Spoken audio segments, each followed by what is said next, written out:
Join करें free business health checkup workshop शाम को 7:30 बजे बड़ा बिजनेस कम्युनिटी ऐप पर, जहां आप हेल्थ चेकअप फॉर्म को भरकर अपने बिजनेस के हेल्थ की नाइस एनालिसिस कर सकते हैं। इंदिरा जी का छात्र हूँ, उनसे बहुत कुछ सीखा, बहुत कुछ सीखा। सीखते सीखते अपने बिजनेस को भी डेवलप किया और एक चीज समझ में आई कि अगर जिंदगी में आगे बढ़ना है ना, तो दो चीजों की बहुत ज्यादा जरूरत पड़ने वाली है। दो बड़ी चीजें बहुत ज्यादा जरूरत पड़ती है, एक होता है ज्ञान और एक होती है श्रद्धा। एक होता है ज्ञान और एक होती है श्रद्धा, यानी कि आपको एजुकेशन होना चाहिए और कन्विक्शन होना चाहिए। अगर आपको एजुकेशन मिल जाएगा, कन्विक्शन मिल जाएगा, तो आप अपनी जिंदगी में हर वो बड़ा मुकाम अचीव कर पाएंगे जिसको आप अचीव करना चाहते हैं। यही मैंने सीखा है और यही ज्ञान और श्रद्धा के चलते पिछले कुछ सालों में बहुत बड़ा डेवलपमेंट किया अपने बिजनेस में, और खुद डॉक्टर विवेक बिंद्रा जी को इतना बड़ा बनते हुए देखा है। तो शुरुआत करूंगा, कई सारे लोग विवेक बिंद्रा जी को नहीं जानते, यहाँ पर कुछ नए पार्टिसिपेंट्स होंगे हमारे साथ।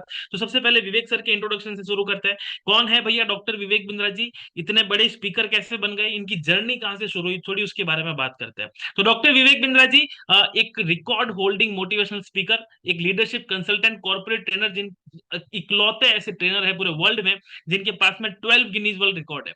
12 वर्ल्ड रिकॉर्ड के अंदर से इनके 9 गिनीज वर्ल्ड रिकॉर्ड है, और अलग अलग डिफरेंट डिफरेंट टॉपिक्स के ऊपर, कभी सेल्स पे, कभी मार्केटिंग पे, कभी बिजनेस के योगा के ऊपर, कभी आपके एचआर के ऊपर हमने सेशन लिए। हमने भारत का ना सबसे बड़ा, भारत का सबसे बड़ा एंटरप्रेन्योरशिप इवेंट किया था, लाइव इवेंट हमने किया था।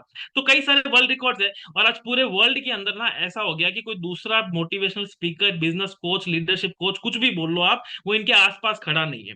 पिछले कुछ सालों में अगर हमारे पॉपुलैरिटी की बात करें, तो आज हमारा यूट्यूब चैनल जो है वो वर्ल्ड का most subscribe entrepreneurial YouTube channel है। उसके अलावा 1500 से ज्यादा कॉर्पोरेट्स को हमने ट्रेन कर रखा है।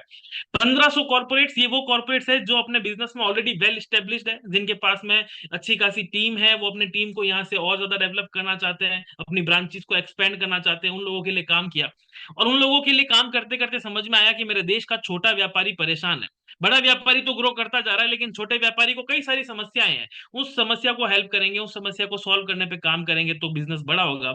और उसी को डेवलप करते करते आज ये इतने बड़े बन चुके हैं कि आज 2 लाख से ज्यादा कस्टमर्स आज हमारे प्लेटफॉर्म के ऊपर अवेलेबल है, जो हमारे कोर्सेज को कंज्यूम करते हैं, जो हमारे कंटेंट को, हमारे बड़ा बिजनेस के कंटेंट को कंज्यूम करके अपने बिजनेस को डेवलप करते हैं। आज हमारे प्लेटफॉर्म पे, जिस एप्लीकेशन के ऊपर आप ये सेशन देख रहे हैं, इसी एप्लीकेशन के ऊपर 100 से ज्यादा कोर्सेज हमने अवेलेबल करवा रखे हैं। अभी कहीं जाना मत, पता चला 100 कोर्सेज देखने लग जाओगे। डिटेल में बताऊंगा कि कौन से कोर्सेज है, कैसे हेल्प करता है, लेकिन अभी पहला अपना मुद्दा ये रहने वाला है कि आप बिजनेस के हेल्थ चेकअप पे डिस्कशन करेंगे।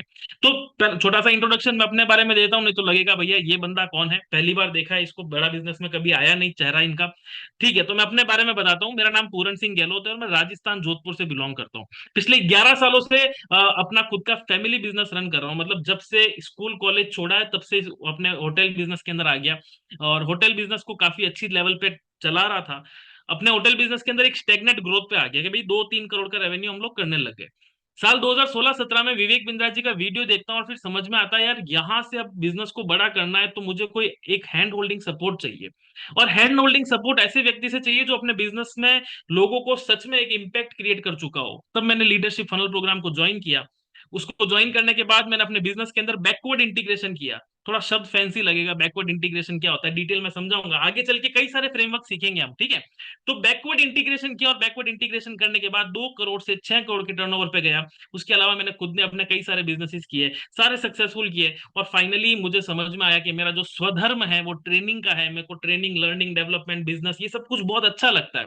और उसके बाद विवेक बिंद्रा जी के साथ चैनल पार्टनर बन के आज आप लोगों की हेल्प करने के लिए मैं यहाँ पे उपस्थित हूँ। तो चलिए शुरू करते हैं, इधर उधर की बातें काफी हो गई, अब सीधा मुद्दे के ऊपर आते हैं। सबसे पहला टॉपिक आप अपने पेन पेपर पे लिखिए कि आज आप इस सेशन में क्यों है, why you are here, write down. सबसे पहले लिखिए कि मैं आज इस सेशन में क्या कर रहा हूं, मेरा इस सेशन में क्या काम है, मैंने ये सेशन क्यों ज्वाइन किया।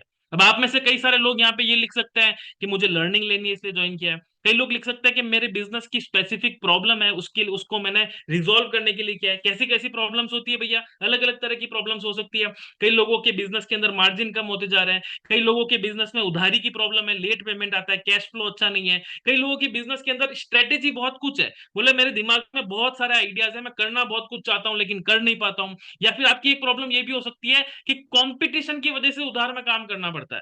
भाई मैं तो अच्छे रेट पे काम कर रहा था, बहुत बढ़िया काम चल रहा था, एक बड़ा कॉम्पिटिटर आया, बहुत ज्यादा डिस्काउंट देता है, उस चक्कर में मेरे को भी उधार पे या फिर डिस्काउंट देके काम करना पड़ता है। या फिर आपके दिमाग में कई सारे आइडियाज होंगे, आप एग्जीक्यूट नहीं कर पाते होंगे।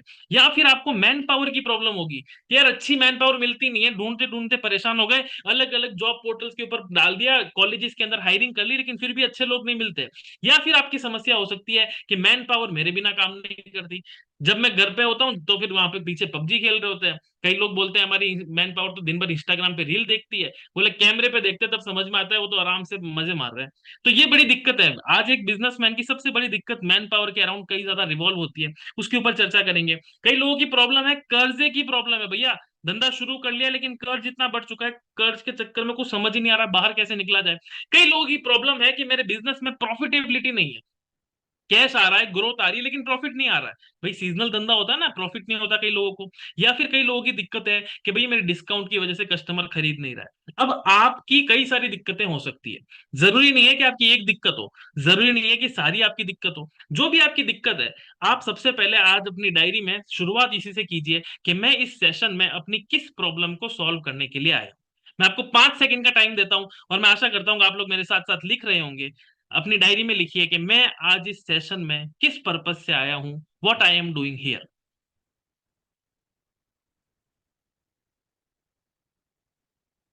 ओके, सो आई होप आप लोगों ने लिख लिया होगा। अब यहां से आगे बढ़ते हैं और मैं आपसे डिस्कस करता हूं कि भैया अब ये प्रॉब्लम आपकी बिजनेस में पता है क्यों आ रही है। इस प्रॉब्लम के पीछे अगर कारण के ऊपर जाओगे तो कारण समझ में आएगा कि मेरा धंधा इसलिए नहीं बढ़ रहा क्योंकि मेरे धंधे में मैं तरीके ट्रेडिशनल की तरह काम कर रहा हूं।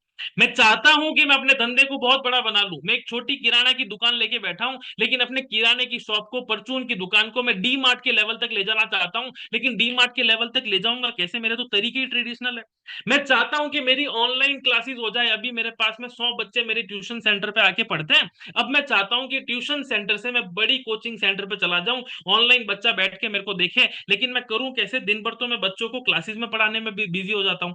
तो आज आप अपने बिजनेस में शायद सफल इसलिए नहीं है क्योंकि आप अपने बिजनेस में ट्रेडिशनल तरीके अपना रहे हैं। अब ये ट्रेडिशनल तरीके क्या होते हैं, पूरन सर, सुमित सर, जल्दी से बता दो।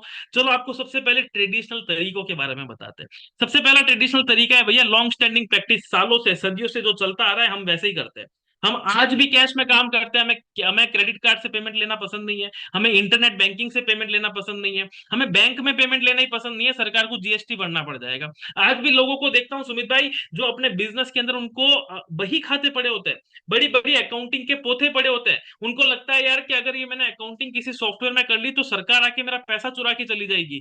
आज भी कई सारे व्यापारियों को देखता हूँ अपने बिजनेस के अंदर मार्केटिंग प्रमोशन के लिए पैम्पलेट्स, ब्रोशर्स, आपके होर्डिंग्स, इन सारी चीजों के तरीके यूज लेते हैं। और जब उनसे पूछते हैं कि ये ऐसा क्यों कर रहे हो, क्या आपके पास दूसरा ऑप्शन नहीं है, क्या आप इंटरनेट को यूज नहीं ले सकते, क्या सोशल मीडिया का लेवरेज नहीं ले सकते, तो बोलते हैं हमारे यहाँ ऐसे ही होता है। तो क्या आप भी ऐसे ही है व्यक्ति, तो आप ट्रेडिशनल बिजनेस में फंसे हुए हैं। या फिर आप भी अपने वैल्यू चेन के अंदर फंसे हुए हो सकते हैं। वैल्यू चेन का मतलब क्या होता है कि हो सकता है कि आप अपने कस्टमर के बारे में ना सोच रहे हो और आप अपने इकोसिस्टम के बारे में सोच रहे हो। कई सारे व्यापारी ऐसे होते हैं ना, बिजनेस शुरू तो कर लिया, कस्टमर की जरूरतें समझ नहीं रहे हैं और समझ रहे हैं कि भाई मेरे होलसेलर को प्रॉफिट कैसे दे दूं, मेरे रिटेलर के लिए कैसे बढ़िया काम कर लूं, मेरा खुद का मार्जिन बढ़िया बचना चाहिए, कस्टमर को क्या चाहिए मुझे वो मंजूर नहीं है। तो कई सारी ये गलती करते हैं। आज भी मैंने कई सारे व्यापारियों को देखा है, बड़े बड़े दिक्कत की बात है, जब उनको देखता हूं तो दर्द होता है, और वो बोलता है गल्ला ही हमारा धर्म है। हमारे दादाजी बैठते थे, हमारे पिताजी भी बैठ रहे हैं और आगे चल के हमारी 4 पुश्तें भी यहीं बैठने वाली है।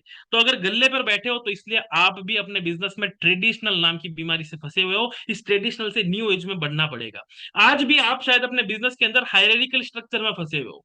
हायरार्किकल स्ट्रक्चर का मतलब समझते हो, पिताजी कहेंगे वैसा होगा, दादाजी कहेंगे वैसा होगा, उन्हें सालों का अनुभव है। भाई उनको तो आज से 25 साल पुराना अनुभव है ना, आज से 25 साल आगे क्या होने वाला है, इवन आज से 2 महीने बाद क्या होने वाला है उसका भी अनुभव नहीं है। अगर आप इन सारी चीजों में फंसे हुए हो तो आप समझ लीजिए कि आप अपने ट्रेडिशनल बिजनेस के श्रेणी में आते हो। या फिर कई सारे लोगों को ना आज भी अपने आप को प्रोडक्ट सेंट्रिक बनाने में बड़ा मजा आता है। मैंने अभी रिसेंटली एक व्यापारी से बात की, उनसे पूछा कि आपको क्या लगता है मार्केट के अंदर क्या चलेगा। बोले मार्केट में पता नहीं क्या चलेगा, हमारा प्रोडक्ट तो सदियों से चलता आ रहा है, हमें विश्वास है हमारा प्रोडक्ट ऐसे ही चलेगा। 2 महीने बाद में फिर गया उनके पास, उनसे पूछा क्या बात है भैया, सेल्स कैसी हुई। यार सेल्स तो कम हो रही है आजकल, ऑनलाइन बहुत माल बिक रहा है। फिर 3 महीने बाद फिर वापस गया, उनसे पूछा क्या दिक्कत है, सेल्स बढ़ी या नहीं। तो बोले सेल्स बढ़ेगी कैसे, मेरा तो माल बिक ही नहीं रहा है। फिर मैंने उनको समझाया कि आपको प्रोडक्ट सेंट्रिक नहीं होना, अपने प्रोडक्ट से प्यार नहीं करना है। हो सकता है कि आपका रेडियो आज से 10 साल पहले बहुत अच्छा बिक रहा था, हालांकि रेडियो तो 20 साल पहले बिका करता था, लेकिन हो सकता है आपका रेडियो 20 साल पहले बहुत अच्छा बिक रहा हो, लेकिन अब रेडियो का जमाना नहीं है। अभी भी अगर रेडियो से प्यार करोगे तो पीछे रह जाओगे, अब ओटीटी का जमाना है। तो प्रोडक्ट आपका एक नंबर हो या ना हो, प्रोडक्ट के अंदर अगर आप इंप्रूवमेंट नहीं कर रहे हो, प्रोडक्ट सेंट्रिक होकर बैठे हो, तो इसका मतलब आप ट्रेडिशनल बिजनेस में फंसे हुए हो। या फिर अगर आपकी दुकान पर भी इस प्रकार की कतारें लग रही है, अगर और आपको बड़े गर्व हो रहा है कि हमारे पास में बहुत कस्टमर आते हैं, हमारा तो सीजन टाइम चल रहा है। अभी रिसेंटली एक सूरत के व्यापारी से बात की, दीपावली के टाइम कॉल किया सुमित सर, तो मुझे बोलते हैं मेरे पास तो इतने कस्टमर है, पानी पीने तक का समय नहीं है। मैंने बोला पानी पीने तक का समय नहीं है, तो ये आप बिजनेस किस लिए कर रहे हो? गुलामी के लिए कर रहे हो, या बिजनेस को अपना गुलाम बनाने के लिए कर रहे हो, या कस्टमर की गुलामी कर रहे हो? तब वो बोले यार हमारे यहाँ तो सालों से ऐसे ही होता है, दादाजी भी ऐसे ही करते थे, पिताजी भी ऐसे ही करते, मैं भी ऐसे ही करता हूँ, तो यही तो गलत है।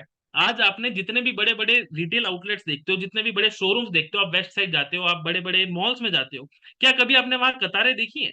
नहीं देखी ना। क्यों नहीं देखी? क्योंकि उनको पता है कि एंगेज कैसे किया जाता है कस्टमर को, उनको पता है कि पर स्क्वायर फीट एरिया के अंदर कस्टमर से रेवेन्यू कैसे निकाला जाता है, वो जानते हैं। और यही आप नहीं जानते, इसलिए आप अपने ट्रेडिशनल बिजनेस में फंसे रह जाते हैं और बुरी तरीके से बर्बाद हो जाते हैं। तो सबसे पहले अपनी डायरी में एक चीज लिखो कि भैया हमें ट्रेडिशनल बिजनेस से बाहर निकलना है, हमें अपने ट्रेडिशनल बिजनेस के तरीकों से बाहर निकलना है। अगर मेरी आज भी एक ही शॉप है तो मुझे ये फोकस करना है कि मैं अपनी एक शॉप से 10 शॉप पे कैसे पहुंचूं। कई लोगों को डर होता है यार, मेरी दुकान मेरी रेसिपी अगर किसी को पता पड़ गई, जैसे सरदार जी बर्फी वाले हैं, ये बोलते we have no other branch. Vivek Bindra ji बोलते हैं भाई ये सौभाग्य की बात है या दुर्भाग्य की बात है? तो ये तो मुझे तो ऐसा लगता है दुर्भाग्य की बात है, तुम्हारी कोई अन्य ब्रांच नहीं है। तो होना ऐसा चाहिए, आपकी तो ब्रांच होनी चाहिए 10 क्या 15 25 50 होनी चाहिए, लेकिन अगर नहीं है तो इसका मतलब आप ट्रेडिशनल बिजनेस में फंसे हो। तो भैया ये सारी चीजें हैं। अब यहाँ पर मैं आपको एक बड़ा कॉन्टेक्स्ट सेट करना चाहता हूँ कि अगर धंधा आपको बड़ा करना है तो ट्रेडिशनल तरीकों से बाहर निकलना पड़ेगा। और अगर इस तरीके से काम करोगे तो धंधा बड़ा होगा कैसे? इस तरीके से काम करोगे तो कैसे धंधा बड़ा होगा? जब मैं व्यापारियों से बात करता हूँ तो बोलते हैं सर क्या करें, हमें कोई सिखाने वाला नहीं है। मुझे क्या बोलते हैं कि हमें कोई सिखाने वाला नहीं है कि ट्रेडिशनल बिजनेस से न्यू एज कैसे बना जाए। फिर मैं उनसे बोलता हूँ यार ये तो झूठ बोल रहे हो आप। क्या कर रहे हो? आप झूठ बोल रहे हो, सिखाने वाले तो लोग हमें बहुत है। आज भगवान की कृपा से, इंटरनेट की कृपा से ज्ञान की कमी नहीं है। गूगल के ऊपर चले जाओ, आपको दुनिया भर का ज्ञान मिल जाएगा। यूट्यूब पे देखो, आप दुनिया भर के इन्फ्लुएंसर्स मिल जाएंगे, आपको बड़े बड़े मोटिवेशनल स्पीकर, बिजनेस कोच मिल जाएंगे। आप चैट जीपीटी से, आर्टिफिशियल इंटेलिजेंस से आपकी बिजनेस की जो भी समस्या होती है वो पूछ के आप सॉल्यूशन ले सकते हो। लेकिन समस्या पता है क्या है? समस्या यह है कि आप अपने बिजनेस के अंदर बदलाव नहीं करना चाहते। आप रोज अपनी जिंदगी में दिन ब दिन आप इधर उधर लोगों को देखते हो। आप देखते हो यार वो दुकानदार ऑनलाइन शिफ्ट हो चुका है, आप देखते हो वो दुकानदार अपने बिजनेस में सॉफ्टवेयर लगा चुका है, आप देखते हो यार वो दुकानदार तो पहले इसी एरिया में काम करता था, अब उसकी 4-5 दुकानें हो चुकी है। आप केवल देखते रहते हो, आराम से उसको निहारते रहते हो, और आप अपने कंफर्ट जोन को नहीं छोड़ते। इसकी वजह से आप पीछे रहते हो। थोड़ा कठोर बोल रहा हूँ यहाँ पर, आई होप आपको थोड़ा दर्द हो रहा होगा। थोड़ा दर्द होना भी चाहिए, अगर बिजनेसमैन हो तो थोड़ा दर्द आज आपको होना चाहिए, क्योंकि जब तक दर्द नहीं होगा तब तक बीमारी का निवारण नहीं होगा। और वही निवारण है, और उसी निवारण को सेट करने के लिए आज आप लोगों के साथ आया हूं। और उस निवारण को हम बोलेंगे चेंज। क्या बोलेंगे भाई लोग? चेंज। अगर चेंज कर लिया तो आप अपनी जिंदगी में बहुत आगे बढ़ जाओगे, और अगर चेंज नहीं किया तो पूरी तरीके से तबाह हो जाओगे। यही होता है चेंज मैनेजमेंट का फायदा। जिन लोगों ने चेंज नहीं किया ना, वो अपने बिजनेस में पूरी तरीके से खत्म हो गए। आपको कहानी सुनाता हूँ ओला उबर की।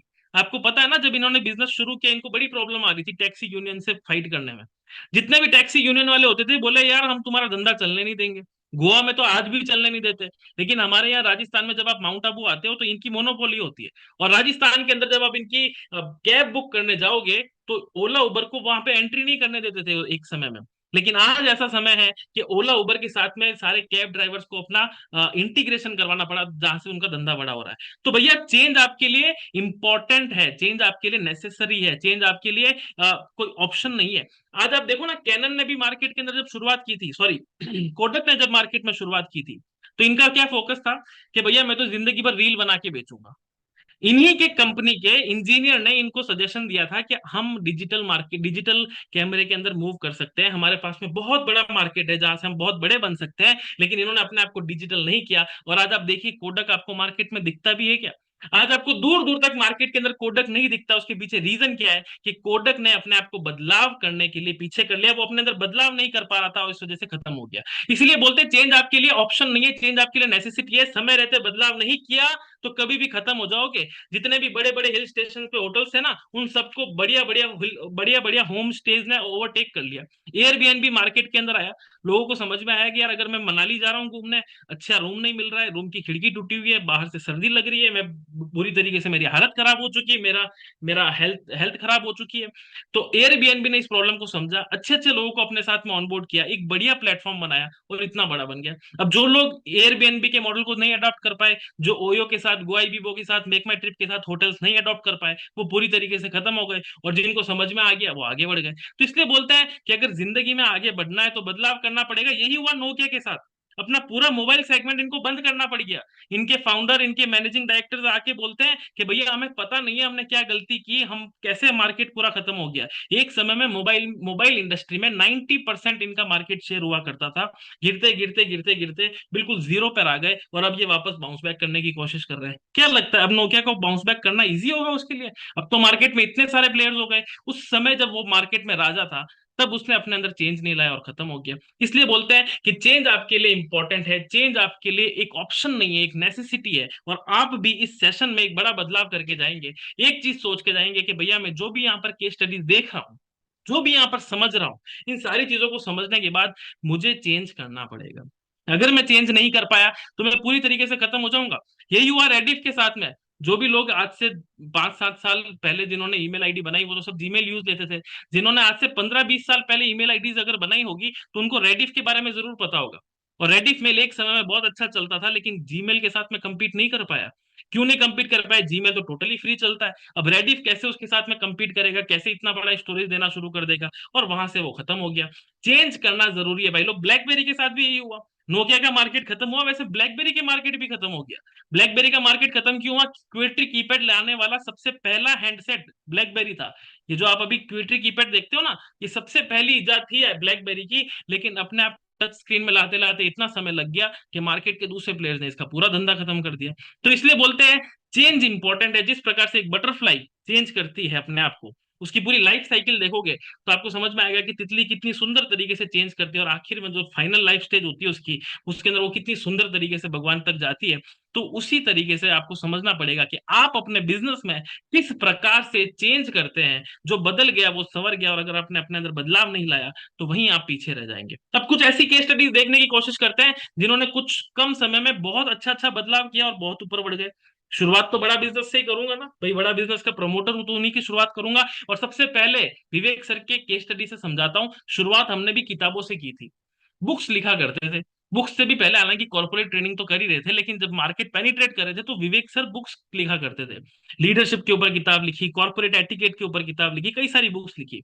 बुक्स अच्छी भी चलने लगी, एक दो किताबें और बनाते तो चले जाते। लेकिन समझ में आया कि मुझे मार्केट में बड़ा पेनिट्रेशन करना है, मुझे और ज्यादा कॉर्पोरेट तक पहुंचना है, मेरा मार्केट बहुत बड़ा है, अगर यहाँ तक पहुंच गया तो बड़ा चेंज ले आऊंगा।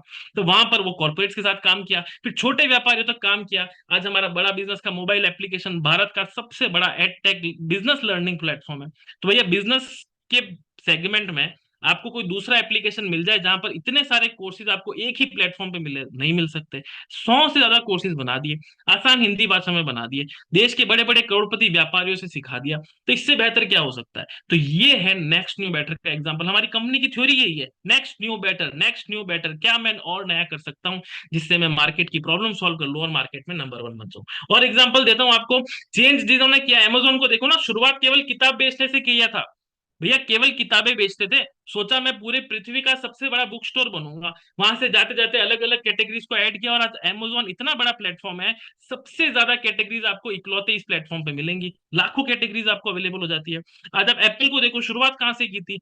मैक से शुरुआत किया था, आईपॉड लेके आए, उसके बाद में उनके दूसरे फोन आने लगे, आईफोन के बाद में उनका आईपैड आने लगा, और अभी वो ऑग्यूमेंटेड रियलिटी में भी आ रहे हैं। तो ये भी तो अपने आप को बदल रहे हैं। आज एप्पल के शेयर को देखो कि जैसे जैसे नए नए प्रोडक्ट्स लेके आए, वैसे वैसे एप्पल का शेयर एक्सपोनेंशियली ग्रो करता गया। आप भी देखो ना, आप भी सोचो अपने बिजनेस में कि मैंने अपने बिजनेस में लास्ट बदलाव कब लाया था। मैंने अपने प्रोडक्ट में, अपनी सर्विस में, अपने प्रोसेस में, अपने पीपल में लास्ट बदलाव कब लाए थे? केवल ये सवाल पूछ लो। अगर सवाल का जवाब है तो अच्छी बात है, सवाल का जवाब नहीं है तो ये समझ लो कि पुराने तरीके छोड़ने पड़ेंगे। अगर पुराने तरीके नहीं छोड़ोगे तो बहुत दिक्कत होगी। नेटफ्लिक्स ने भी यही किया। ब्लॉकबस्टर से compete करने के लिए शुरुआत में इन्होंने क्या किया? सीडी डीवीडी रेंटल का काम कर दिया। कि भैया सीडी डीवीडी ले जाओ, आप आपके घर तक पहुंचा देंगे, डिलीवरी कर देंगे। फिर उनको समझ में आया कि ये मार्केट ज्यादा चलने वाला नहीं है, डॉट कॉम का फायदा उठाया, अपने पोर्टल बनाया और वहां से इतने बड़े बन गए। तो भैया ये समझ लीजिए कि जितने भी लोग हैं, जितने भी बड़े व्यापारी देखते हो, जितने भी बड़े चेंज मेकर्स को देखते हो, जितने भी बड़े ऑन्टरप्रेन्योर्स को देखते हो, ये सब ऐसे ही बड़े बने हैं। मोटा भाई अंबानी के पास में क्या था, क्या मिला इनको? जब इनके दोनों भाइयों का बंटवारा हुआ तो इनको पेट्रोकेमिकल बिजनेस मिला। क्या प्रॉफिट मेकिंग था? बहुत कम प्रॉफिट बनाता था पेट्रोकेमिकल बिजनेस, उसमें कुछ ज्यादा पैसा पैसा तो अर्न करने की बात ही नहीं थी। लेकिन वहां से समझने लगे कि मुझे, मेरा सपना जो है वो जियो का सपना है, मैं और बड़ा बनना चाहता हूँ, मुझे इकोसिस्टम क्रिएट करना है, मेरे को मार्केट में चेंज लेके आना है, मुझे थ्राइव करना है। तो वहां पे वो थ्राइव करते करते इतने सारे प्लेटफॉर्म बन गए। आज आप देखो, रिलायंस स्मार्ट है, रिलायंस ट्रेंड्स है, आजियो है, रिलायंस डिजिटल है, रिलायंस के और भी दूसरे सेगमेंट, मतलब हर दूसरी चीज जो आप कंज्यूम करोगे वहां पर कहीं ना कहीं अडानी या अंबानी का नाम आने वाला है। तो ये आज इतने बड़े क्यों बन पाए हैं? क्योंकि इन्होंने चेंज अडाप्ट किया है, और ये आज भी चेंज कर रहे हैं। हमने भी शुरुआत की थी 100 कोर्सेज से, फिर बिजनेस का ब्रह्मास्त्र बनाया। बिजनेस के ब्रह्मास्त्र में लोगों को बहुत कम समय में बहुत जबरदस्त लर्निंग मिलने लगी। भैया छोटा pocket size pocket friendly course बनाया, फिर कोई लोग बोलते हैं हमें कोच का सपोर्ट चाहिए, हमने लीडरशिप फनल प्रोग्राम बनाया। आप हमारा प्रोग्राम लीजिए, हम आपको 1-to-1 कोचिंग कंसल्टिंग का हेल्प करेंगे, विवेक बिंद्रा जी आपको सिखाएंगे। फिर हमने बिलियनर ब्लूप्रिंट बनाया, और अपनी इस नेक्स्ट न्यू बेटर की जर्नी में आज हमारे पास में बड़ा बिजनेस का बीबी इम्पैक्ट प्रोग्राम है, और इसी के साथ में हमारा एक आर्टिफिशियल इंटेलिजेंट एनेबल्ड एक कोच भी है। क्या है इस कोच के बारे में पूरा डिटेल में समझेंगे, लेकिन अभी ये समझिए, एक बड़ा कॉन्टेक्स्ट में आपको सेट करना चाहता हूँ कि समय रहते खुद बदल जाओ। अगर समय ने आपको बदला तो बहुत बड़ी तकलीफ होगी। आशा करता हूं आप सभी लोग मेरे साथ में इस बात को एग्री कर रहे होंगे कि समय के साथ बदलना जरूरी है। अगर समय ने बदलना शुरू किया तो आप लोग बहुत पीछे रह जाओगे, बहुत पीछे रह जाओगे। और आप लोग नोट भी करते जा रहे होंगे, लेकिन अब सबसे बड़ा सवाल उठता है कि बदलाव करे कहाँ? वो कौन सी चीज है जिसमें मुझे बदलाव करना है? क्या मुझे अच्छी टीम चाहिए? क्या मुझे अपने तरीके बदलना है? क्या मुझे प्रोडक्ट बदलना है? क्या मुझे कंपटीशन से डील करने का तरीका बदलना है? मैं क्या करूं? आखिर बदलाव करूं तो करूं कहाँ? तो बिजनेस ना चेस की तरह होता है। किसकी तरह होता है? चेस की तरह। एक गलत स्ट्रेटेजी और आपका पूरा गेम खत्म हो सकता है। तो आप भी ना कहीं गलत स्टेप ना ले ले। मैं बदलाव का बोल रहा हूँ, पता पड़ा कि कल से ही आपने पूरा प्रोसेस बदलना शुरू कर दिया और पीछे बिजनेस का ऑपरेशन खत्म हो गया, ऐसा नहीं करना है। बदलाव करने से पहले समस्या पहचाननी है। क्या करना है सर? समस्या पहचाननी है। आज हमारे साथ में जितने भी व्यापारी लोग हैं, जिन लोगों ने इस सेशन की शुरुआत होते ही अपने बिजनेस की प्रॉब्लम लिख दी, वो बहुत अच्छी बात है। जिन्होंने नहीं लिखी, तो इसका मतलब ये है कि आपको पता ही नहीं है कि आपके बिजनेस की प्रॉब्लम क्या है। और विवेक बिंद्रा जी क्या कहते हैं कि अगर आप कुछ नाप नहीं सकते, अगर आप कुछ मेजर नहीं कर सकते, तो आप कुछ इंप्रूव नहीं कर सकते। जब आप किसी डॉक्टर के पास जाते हो और आप उसको बोलते हो यार मुझे गले में दर्द हो रहा है, तो डॉक्टर तभी तो इलाज कर पाएगा। या फिर आप डॉक्टर के पास जाकर बोल रहे हो सर मुझे अच्छा नहीं लग रहा, तो डॉक्टर को क्या पता पड़ेगा क्या अच्छा नहीं लग रहा? सर में दर्द है, पेट में दर्द है, गले में दर्द है, आपकी छाती दुख रही है, आपकी कमर में दर्द है, कहाँ दर्द है?